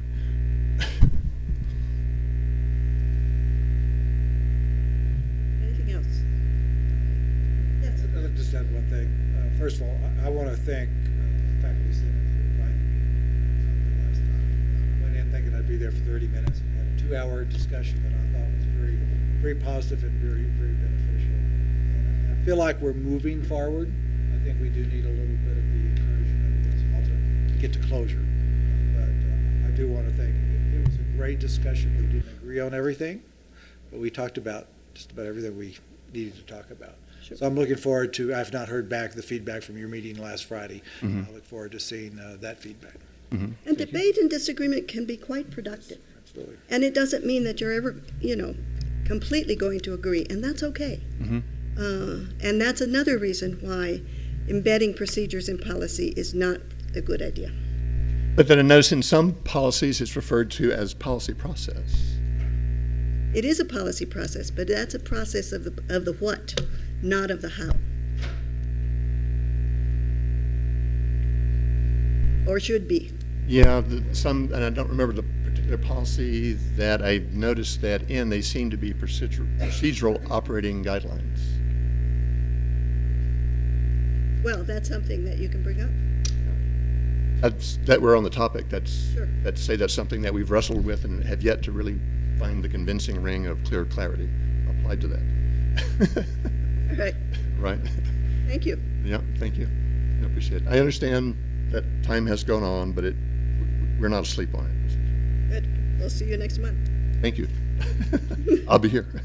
Good. Anything else?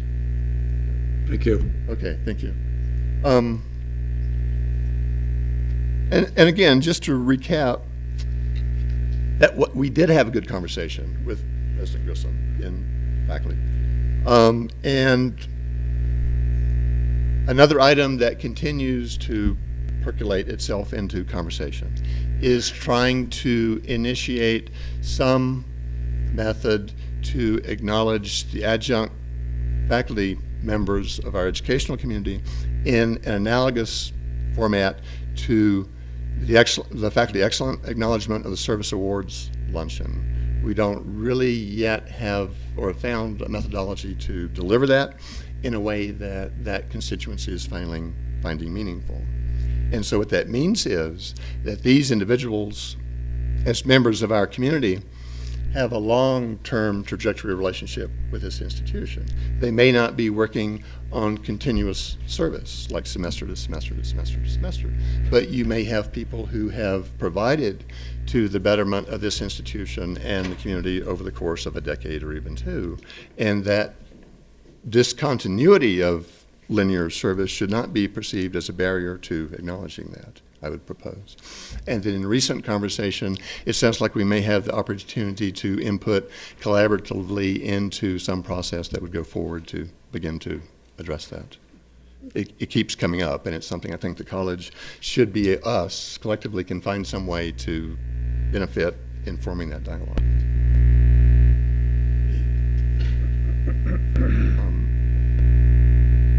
Again, would like to note the numerous innovative and substantive initiatives in this month's President's Report.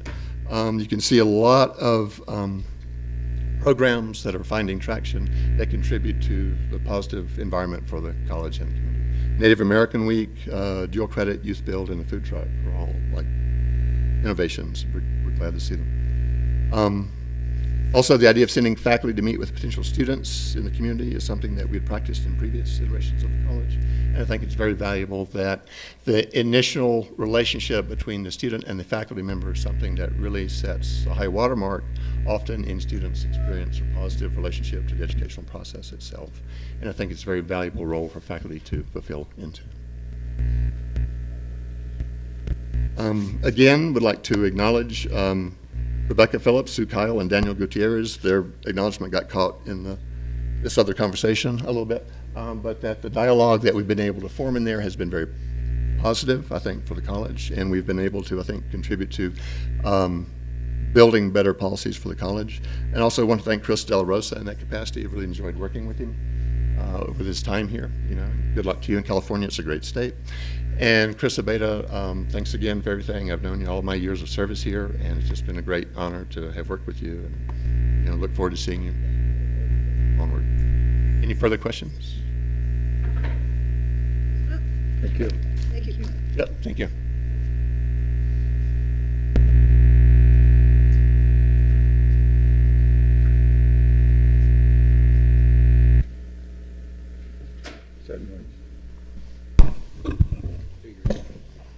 This is the staff report. This is the staff report.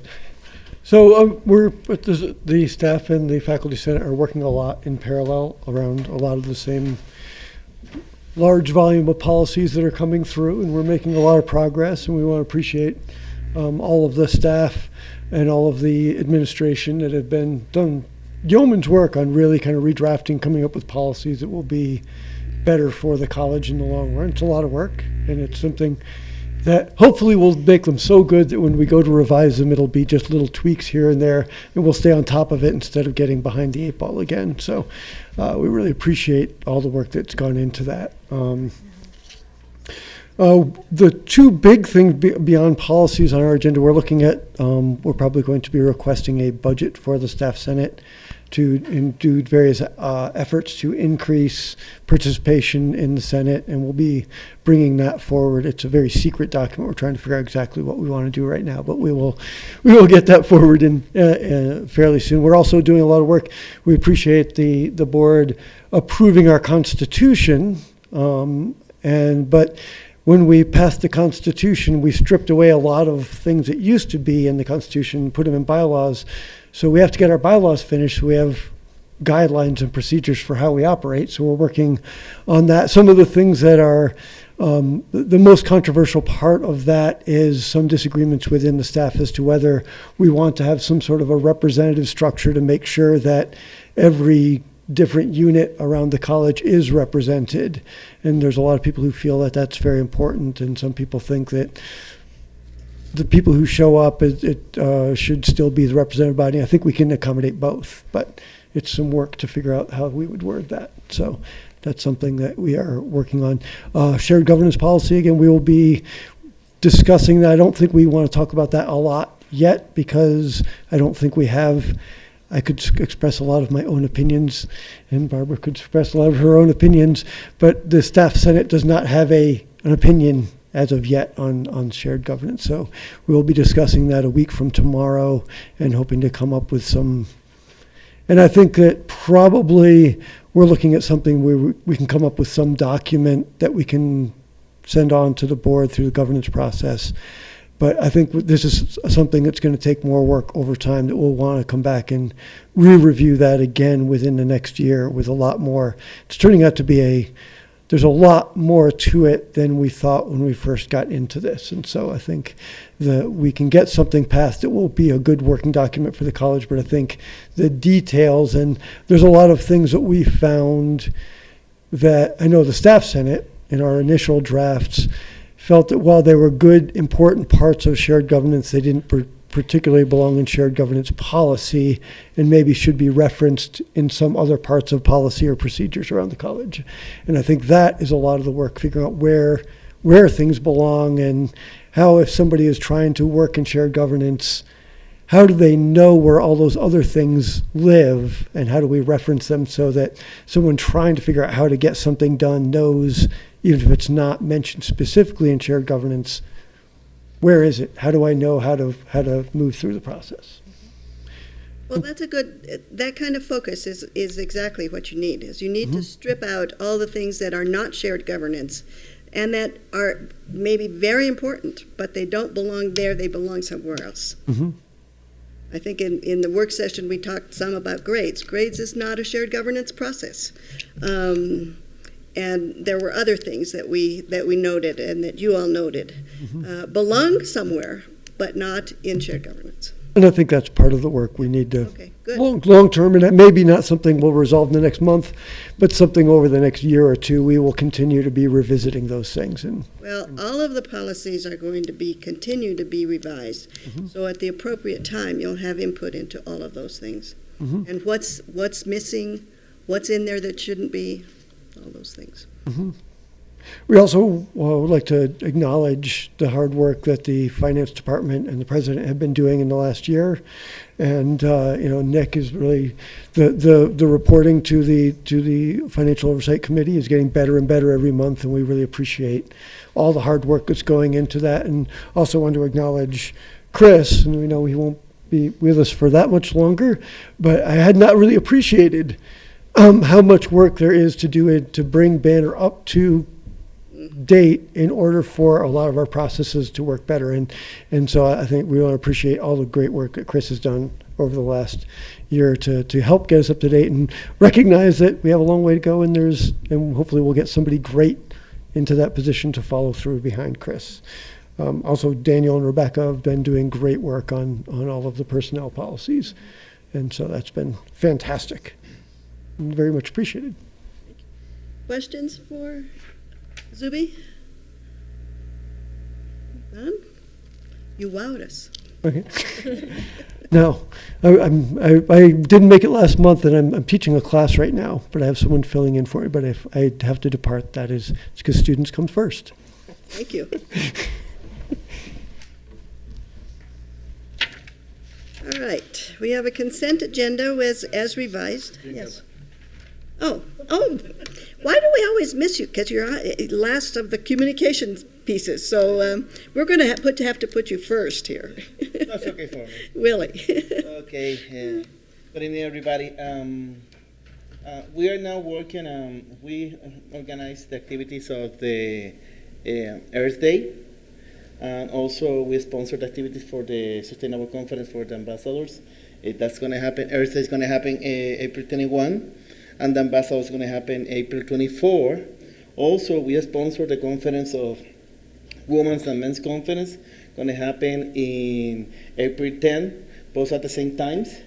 And a little bit, we also working in the budget for present for the House of Representatives of the SGA to the members for approval and send it to you for the board here. And we are working for change some little rules in the budget for clubs, and we are trying to put the clubs in the way that any representative of any club can have keep the voting rights, and this voting rights give them the opportunity to get this funding. That's not happening now, but we want to keep the participations of the clubs in the activities, and the way we're looking forward to that is try to keep the voting rights, like the same way we're doing with the House of Representative members of the CA, doing the same with the clubs. It's a little change, but in some way, what we're looking at is any representative of any club need to show up and keep his voting right to keep his funding, in that way. And also, we're going to sponsor the Native American activities with the HCA's funding, and we're going to vote next week about that. And that's it for now. Okay. Thank you, Willie. All right, do we have any other communication reports that I'm missing? All right, so we have the approval of the consent agenda as amended. Madam Chair. Yes. I would like to make a motion to table the Board Finance Committee policy. I think we took it off the agenda. We did. The President took it off the agenda earlier. That's why it's the agenda, it's I amended. must have gone to the bathroom. Yeah. So I think that's Sorry. already done. Okay. Thank you. The motion would be to approve the minutes and to approve the final reading 8.3 and 8.4 policy. To approve the consent agenda. I so move. Second. All right, moved and seconded to approve the consent agenda. It includes the work session on February 24th, the regular board meeting minutes, the retirement policy, 2-24, official student email policy. Let's see, final readings for the information security policy and the final reading for the electronic mail policy. Any questions or comments on those? All those in favor? Aye. Aye. Opposed? Okay, so the consent agenda is approved. Action items, non-consent. The financial report.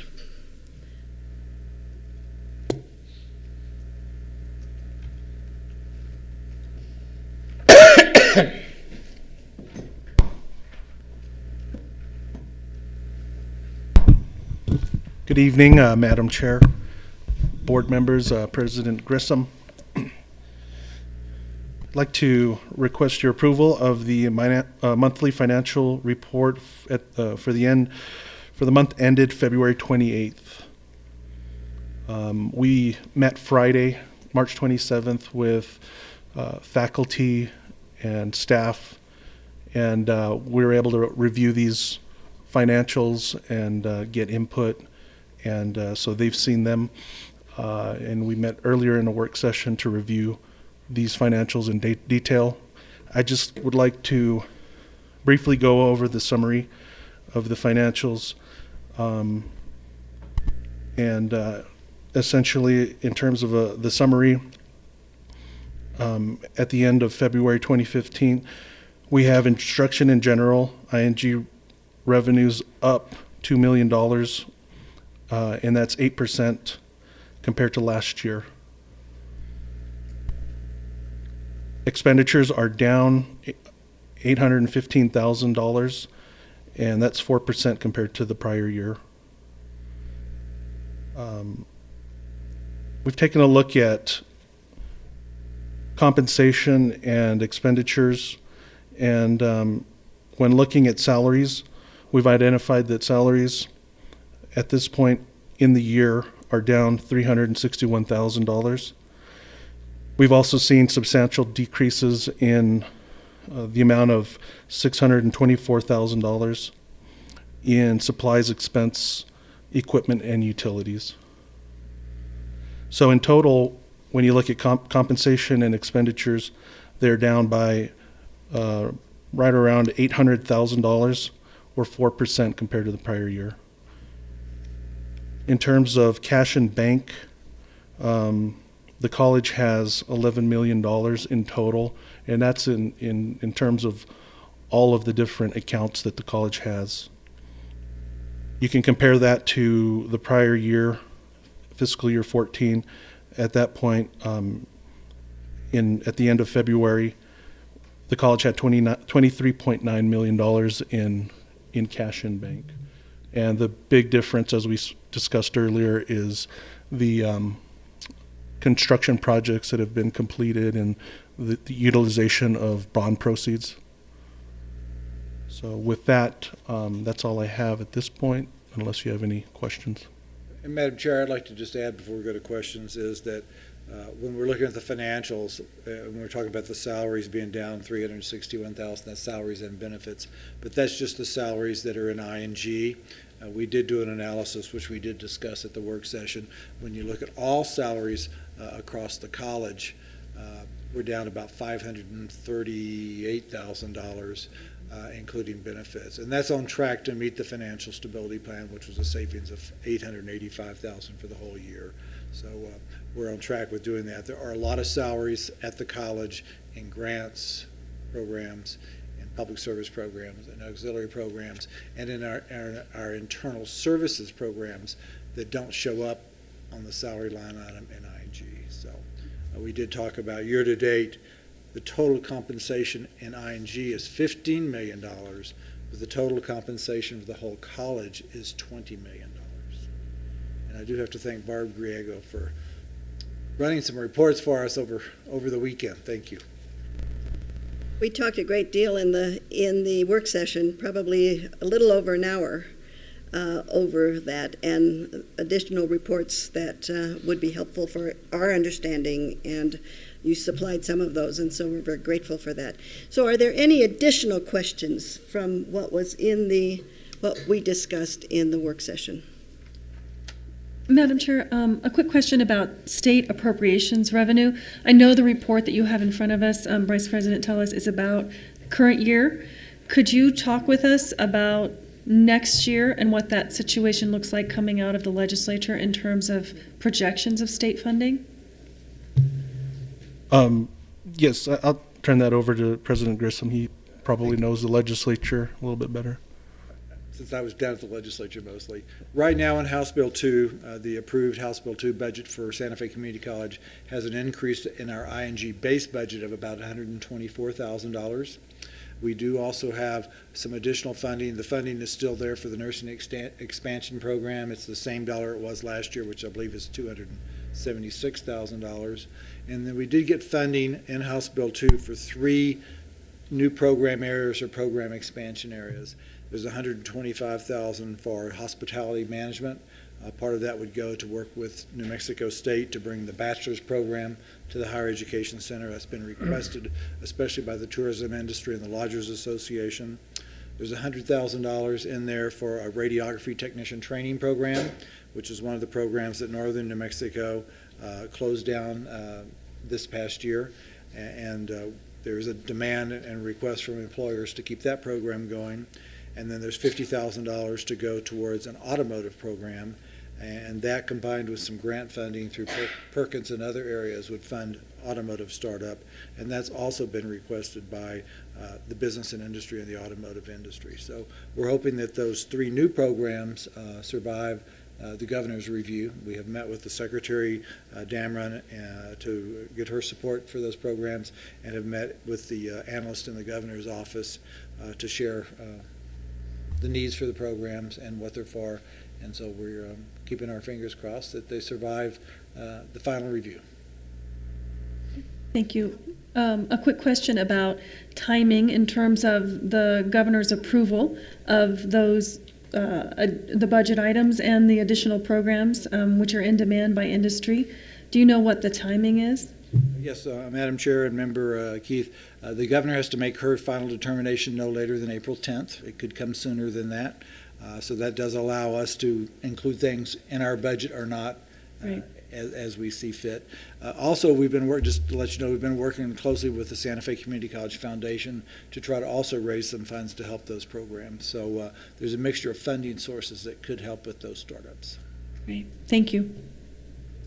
And in closing, we did review the cash flow projection through the end of the fiscal year. It looks like we'll wind up with about $5 million as we end this fiscal year at June 30th. So that's a pretty positive indicator. Our fund balance in ING looks like it's encouraging. So we do have a lot of good indicators showing that the decisions made earlier in the year through the financial stabilization plan with the president and the board, that we are seeing the fruits of those difficult decisions that were made then.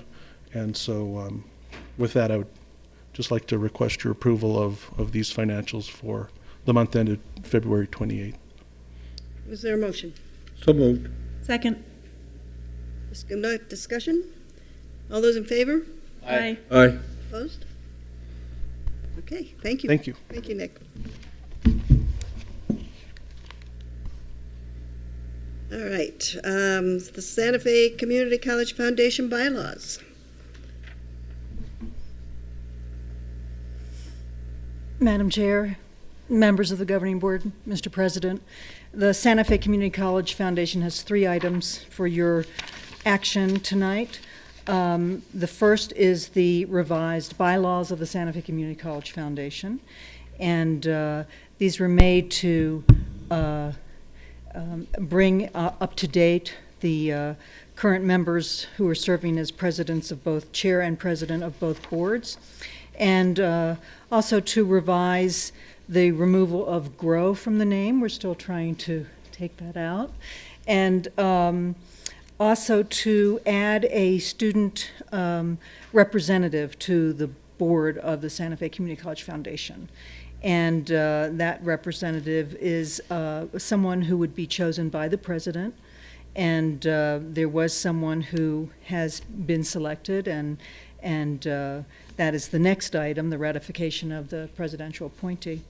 But it's that item, plus at the very last minute, we added a policy, and we're very, very grateful to Sue Kyle from HR, who helped us conform our policies so that they are the same format as the colleges. That was requested by this body, and we wanted to make sure that they are. And all 4 of them. We don't have 57 varieties of policy like the college, so just a few.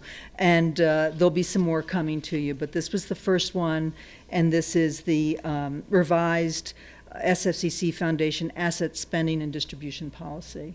That policy was reviewed and recommended by the Finance Committee of the Foundation Board, and then approved by the full board at its meeting on March 25th. So right after that, the next day, we submitted it to be part of this. Let's take them in order. Let's talk about approving the revised foundation bylaws.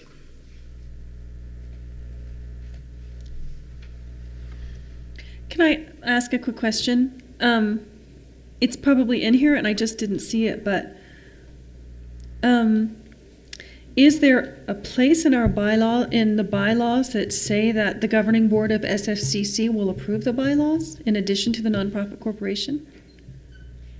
Actually, the way it's worded is that it will review, and there was some discussion about that because what I've been using the language "approve," but it was brought up by by a foundation board member that it's actually a review and acceptance of rather than approval, and which means that you could also disapprove of it. So that is it's just a little bit of a different way of approaching it. Okay. Is it concurrence? So the language is in our agenda is the approval. That's correct. Of the revised bylaws. Because that's how we've been presenting it. Yes. But the language in the bylaws is a review. No, it's approval. It's approval. Madam Chair, Yes. in our memorandum of agreement between the Santa Fe Community College Foundation and the Santa Fe Community College Governing Board, this is mentioned in there, and that's where the review process also is mentioned. And so, in theory, the governing board has to approve appointments to the foundation board, the bylaws, a variety of things. We can't tell them what to do. Absolutely. We have to approve what they finally come up with. And that's in Or the disapprove. memorandum of understanding. That's the memorandum of correct. understanding. And that's, and you certainly do have a voice on the foundation board because both you and Member Cedillo are serving on that board, which we're very grateful for. Thank you for the clarification. All right. Yeah, it was a little unclear. Chair will entertain a motion. I make a motion that we approve. Second. Okay, moved and seconded. Any further discussion? All those in favor? Aye. Aye. Opposed? Motion carries. The second one is the ratification of the presidential appointee as of the student representative. Yes, we submitted Matthew Moody as for your review as the student who is going to represent the student body on the foundation board. Matthew is is currently getting his BSN here. He'll be here for 3 years, which works out quite nicely with the board term. He has already been certified as an EMT here, and He's someone that has a lot of experience in nonprofit management and fundraising. He's already brought a prospective donor to us, and she's already put aside some funds as a gift. So he's just doing a wonderful job, and we would very much like him to be part of this group. Yes. Deborah, is this representative going to be part of student government at all? Is it going to be an official position, or is he going to be doing a report? Because the connection between student government and students, I mean, that's the purpose of the representative. Is he going to have any official connection with student government? Well, that's a very good suggestion. He certainly could do so. He's been an ambassador, and so he is already in a leadership role with the student body. I have to mention that just yesterday we submit, CA submitted a formal petition to open an SCA Foundation account, just for beginning the collaboration. In the process, we try to raise funding for just maybe for education and the scholarship, and in some way we want to also join with the foundation and help in different activities. And our first step we doing yesterday was open an SCA Foundation account with you. That's great news. Yeah. Thank you. We're doing that with Kelly. Good. Yeah. So is Matt involved with you at this point? Is that something you foresee as being possible? It's a possibility. I don't say no. I think that's. I'm not involved in this. She invited me and the meetings of the board of the foundation, and I think it's amazing. They're working very bravely to get and raising money, and I'm very agree that in some way she's looking for the participation of the Student Government Association, the students being involved, because also we are not only a recipient of the foundation scholarship, we can also help to raising money and spread information in that area. Okay. Madam Chair, just since this is a presidential appointment, I would have no problem and actually would highly encourage the student representative to at least report periodically to the Student Government Association. So I know Matt would be comfortable in doing that. I just want to also clarify one thing. He is in the BSN track at Santa Fe Community College in New Mexico State. We do not give a BSN, but he's in the accelerated program that will give him an associate's degree here, and during that 3 years he'll end up with a bachelor's degree from New Mexico State. But I just want to make sure nobody thinks he's getting a bachelor's from Santa Fe Community College. Pablo? Madam Chair, I move that we ratify the presidential appointee of Matthew Moody to the board of the foundation. Second. It moved and seconded. Any further discussion? All those in favor? Aye. Aye. Opposed? Okay. Thank you. The approval of the revised policy. Okay, so this is a policy that also needed updating, and as I said, Sue Kyle really helped us in making sure that this conformed to the standards that you're using for the policies that are being redone at the college. And we, of course, adhere to all the policies of the college, but we have some that are very specific to fundraising, such as this. This has been vetted by our investment advisors, by our finance committee, by people who are involved in this work every day. And may I suggest that in the minutes we actually call this a policy? I noticed that it's not listed that way in the agenda. So we should definitely in the minutes refer to it as a policy. All right. Ed, is there a motion? I move that we approve. Second. All right. Is there any discussion? All those in favor? Aye. Aye. Opposed? That motion carries as well. Thank you, Deborah. Thank you. Send our best to the foundation. They do hard work and they're really making money for us.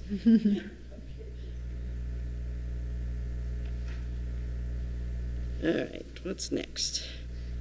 I lost my agenda here for the moment. There we go. Strategic planning update. Yeah, I did it. All right, information items. Strategic planning update. Julie Gallegos tonight. Madam Chair, members of the board, President Grissom, thank you for letting me speak for a moment about the strategic plan. When I was here last, I gave an update on strategies, where we were at that point about halfway through the planning cycle, and what things were looking good and where there were still some areas of concern. And there was a question from Board Member Romero, Vice Chair Romero, about strategies and wanting more information about those. And you may be sorry you asked. What was included with my update was the working documents that we're using in OPI to track all of the goals, the KPIs, the strategies, the milestones. These are not the easiest documents to work with, and I apologize for that. We're hoping that this summer there will be some software in place that will help with not only with the tracking that we're doing in our office, but also with what you're getting, the reports that you're getting, and that they're a little more user-friendly. So hopefully that'll be coming down the pike. In the meantime, this is what we have to work with. And I included this chart in with your materials just as an explanation of the flow of each of these pieces of the strategic plan, and especially to let you know that there are strategies that are actually informing multiple KPIs. So that makes it even more complicated when you're looking at some of these strategy worksheets, because some of them are repeated again and again for different KPIs and different goals. So again, it's hard to follow, but I just wanted to explain that's a piece of this. And then we also have our strategy worksheets for each of the KPIs that lays out, in addition to what's on the spreadsheet, lays out each of the milestones that we're tracking throughout the year. So it's a lot that we're tracking. We have 47 KPIs. We have 61 strategies. And this is what each of the goal area leads is charged with, ensuring that we're making progress on throughout the year. So I hope it's all clear, understandable. If you have questions, I can do my best to answer them. So who provides you the data to track these KPIs? At the beginning of the planning cycle, I actually sit down with each of the KPI leads to either review the strategies that were set in the previous year, to set new strategies. And in this case, there were some pretty solid strategies in place for Goal 1 and Goal 2. 3 and 4 were less solid. So in those cases, I was working with the leads to set brand new strategies. And then throughout the planning cycle, I've met either individually with the leads or with the goal area groups just to check on progress, see what the challenges are, that kind of thing, and then receive data back. Although the major data collection will happen at the end of the planning cycle, that'll be at the end of the academic year, and in some cases at the end of the fiscal year, that all that data will be coming back in, and we can bring that to you and share that information with you. Other questions or comments? Madam Chair, just to respond to that, they have collected baseline data in many of these areas, and so OPI has been primarily responsible for collecting most of that data. Some of the data is maybe a little more qualitative than quantitative, and so that's kind of been done and discussed in the various teams and groups. I'll just follow up by saying, first of all, thank you. I think this is a great overview, and thank you for providing this information. It's very helpful. Oh, I'm glad. And I'm really looking forward to, in June or July at the end of the fiscal year, to understanding what some of our outcomes have been, especially under student success. You know, the college has tried a number of things to figure out how we up our graduation rate and make our students more successful. And it will be interesting to see which one of those things are effective in moving us forward. I agree. I think this, at the end of this year more so than last year, we're going to really start to see some results and begin to see what things are working and where we might need to revisit some strategies. So when you're tracking these, do you track them, do they align with I assume they align with your strategic plan? Yes. I assume they align with your Achieving the Dream goals? Yes, yes. Yes, I think we can have more conversation even as our work with Achieving the Dream develops and grows, I think the alignment will be more and more clear as we go along. Anything else? This is a lot of data and a lot of work, and thank you for providing it. I was very impressed. One suggestion that I would make is that because those of us don't know the alphabet soup, if the first time you tell us what something is, like NYSS, or I think that was one of them that I thought, oh, I wonder what that is. First year in college, you call, I think, first year student something. Student success. Yeah, it's FYSS instead of first year in college, which is another acronym that I know from another place, but I figured that one out. So it would be helpful if the first time you do that, you can provide us with what the acronym is about. Sure, I will definitely make an effort Thank to you. do that. Okay. Okay, thank you. No questions. Wow. Thank you. Thanks so much. All right. Where are we? We are in first reading for SFCC policy, and there are 3 of them. We've got Daniel. So let's take discrimination and sexual harassment policy first.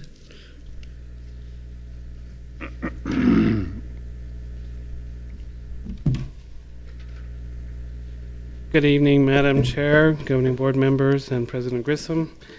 Starting with the policy on discrimination and harassment, should be page G1 in your materials. The main items that were revised were rewording and reformatting to be compliant with a new policy on policy format, as well as change reporting to update for a more long-term, so we took out the specific HR director's name and referenced the position only. And those are the main items that we changed for that policy. Are there questions or comments?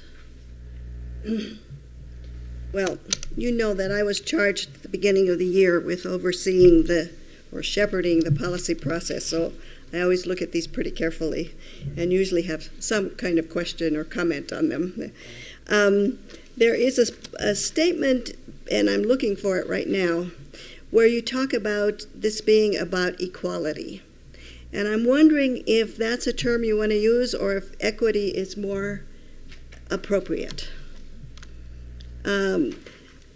Saying that everybody will be treated equally means that everybody will have exactly the same thing without reference to the circumstances. If you're talking about treating people equitably, you're talking about doing the right thing given the circumstances. And my question is just, do you want equality or is equity a more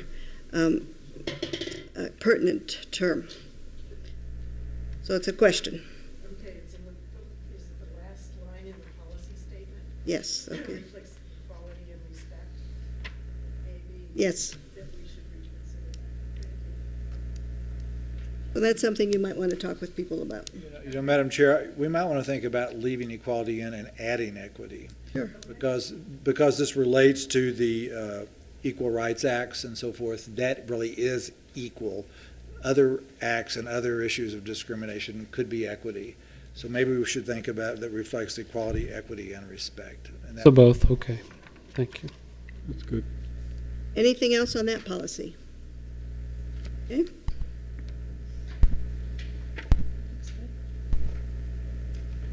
Board will entertain a motion.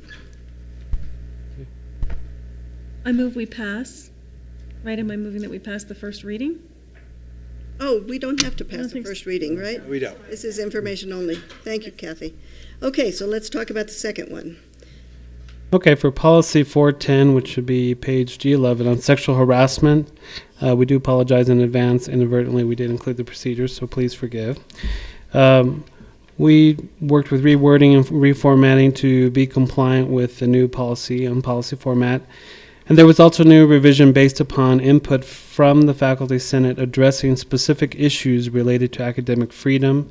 You can reference the last sentence of scope and applicability section on page G12. And also a revision that came from Faculty Senate regarding freedom of speech. See the last paragraph on the policy statement, page G13. As well as we added language to protect against malicious behavior at the end of item C under corrective action and disciplinary action under policy process section. That should be at the bottom of page G15. So disciplinary action may be imposed on individuals who knowingly or with reckless disregard for the truth make false accusations of sexual harassment. So those were the main changes for this policy. Comments? And once again, my only comment would be that in the sections where you have paragraphs, it's really helpful if you separate the ideas. I mean, I know that they look like paragraphs and they are appropriate paragraphs, but in a policy it's really useful if you number or letter each different idea, so that 2 years from now when we have to use this policy, we don't have to go looking for where exactly does it say that. Okay. I'll take another look and redo it. Thank you. How about the next policy then, unless you, the dress code policy? Yes, for the dress code policy, once again, rewording and reformatting. And then under the policy process and general guidelines on page G29, we added acceptable attire is specific to the position and work, i.e. department situation and safety. Also, there was an addition of statement of accountability and responsibility at the end of the policy. And those were the main changes. The request on the specific attire to position was a recommendation out of Faculty Senate. There again, my comment would be, I wonder if it's useful to retitle general guidelines. Since all of those work, and I don't know what title you'd want, but general guidelines kind of makes it look like the whole thing. And so maybe it's about work attire, maybe it's whatever it is. And then you have 3 separate ideas, it seemed to me, in that section. And once again, if you number those or letter those or whatever it is you do, whatever the next thing in the rubric is, once again, that helps when we're going to look for where does this apply or where have we said that. That could be, we could have a 1, 2, 3. Yeah. So. Anything else? Yes, Chris. So is there a student dress code policy? And do you know how that relates to an instructor's or I mean, there seems to be a little funny area there, that, a student, it's okay for the student to have, I don't know, purple hair, and then is it okay for the teacher to have purple hair? Right. I mean, that's a very far out example, but right. I don't know if you know what I'm. It's actually a really good question, and no, we don't have I'm not aware of a student dress code policy where we have students who are employees of the college. Of course, they would be subject to this policy, but Like student workers and stuff. Mm-hmm. correct, yeah. But other than that, I'm not aware of a dress code. Is there anything in the student handbook? Yeah. No, not a dress code. Okay. Thank God, I think I'll have a hard enough time enforcing this one, so. Chris, are you suggesting there should be one? I just, it's what is inappropriate. I can see that for an instructor or but what's inappropriate for a student? Can a student, again, a far out example, can a student walk on campus naked? Can they come topless? What is the extreme? I mean, can a student do anything? Not quite. There have been a couple of situations where faculty members have asked that students not attend class in certain dress, and we're aware of those. So there are some guidelines, but there's nothing in writing about dress for students who are just students. And teachers can't really enforce that then. If there's no dress code policy, That's probably true. Really a student can fight that. Yeah. Correct? Correct. Yeah. So perhaps we can suggest, and something to think about a dress code in the student services policies when we do those. Yes, Dr. Gonzalez.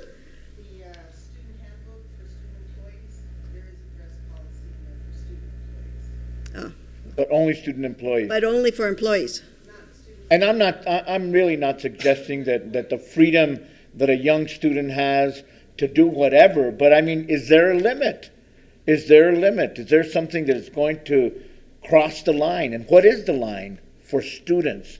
I mean, we already have that for teachers, and I understand it for employees, but just students as, just students. Student coming into the classroom and the example that you gave. Okay. The handbook reads, students are expected to come to campus dressed decently and in a manner appropriate to participate in a learning environment.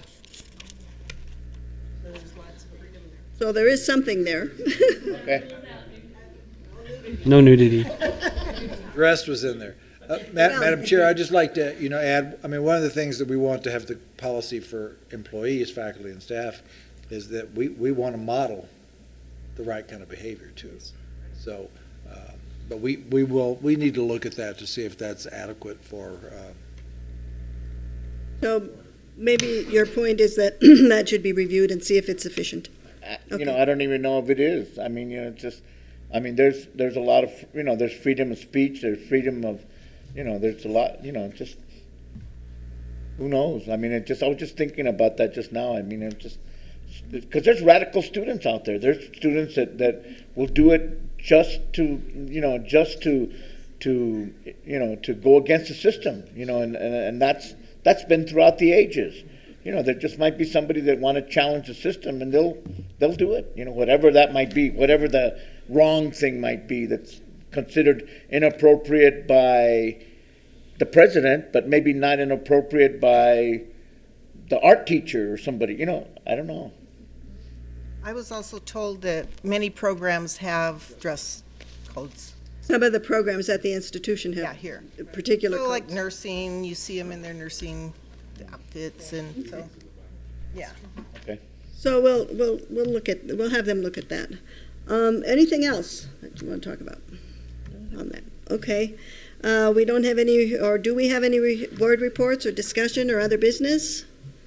I guess not. So the announcement of the next board meeting, March 31st. This is really late, but it'll be a good time to meet because we'll have the finance department will have a lot of time to get that end of the month report, and then the board is anticipating having a budget work session on April 15th. That's a Wednesday afternoon. Is that correct? Today's the 31st. Yeah, I think that's Yeah, the next board meeting is April 21st. Pardon? The next board meeting is April 21st. 21st, March right? 31st. Is that This says 31st. That's today. That's today's But meeting. April 21st. is all- Oh, it's April good eye, good eye. Okay, so we won't meet today, or we have met today. We have met today. The next board meeting will be April 21st, not March 31st. Work session. Thank you for catching that. Work And the work session is April 15th. I should also say that we have a board retreat scheduled for May the 1st, and that'll be an all-day retreat for the board. We'll have a new board member on board, and that will be that person's first meeting. So we should probably note that as well.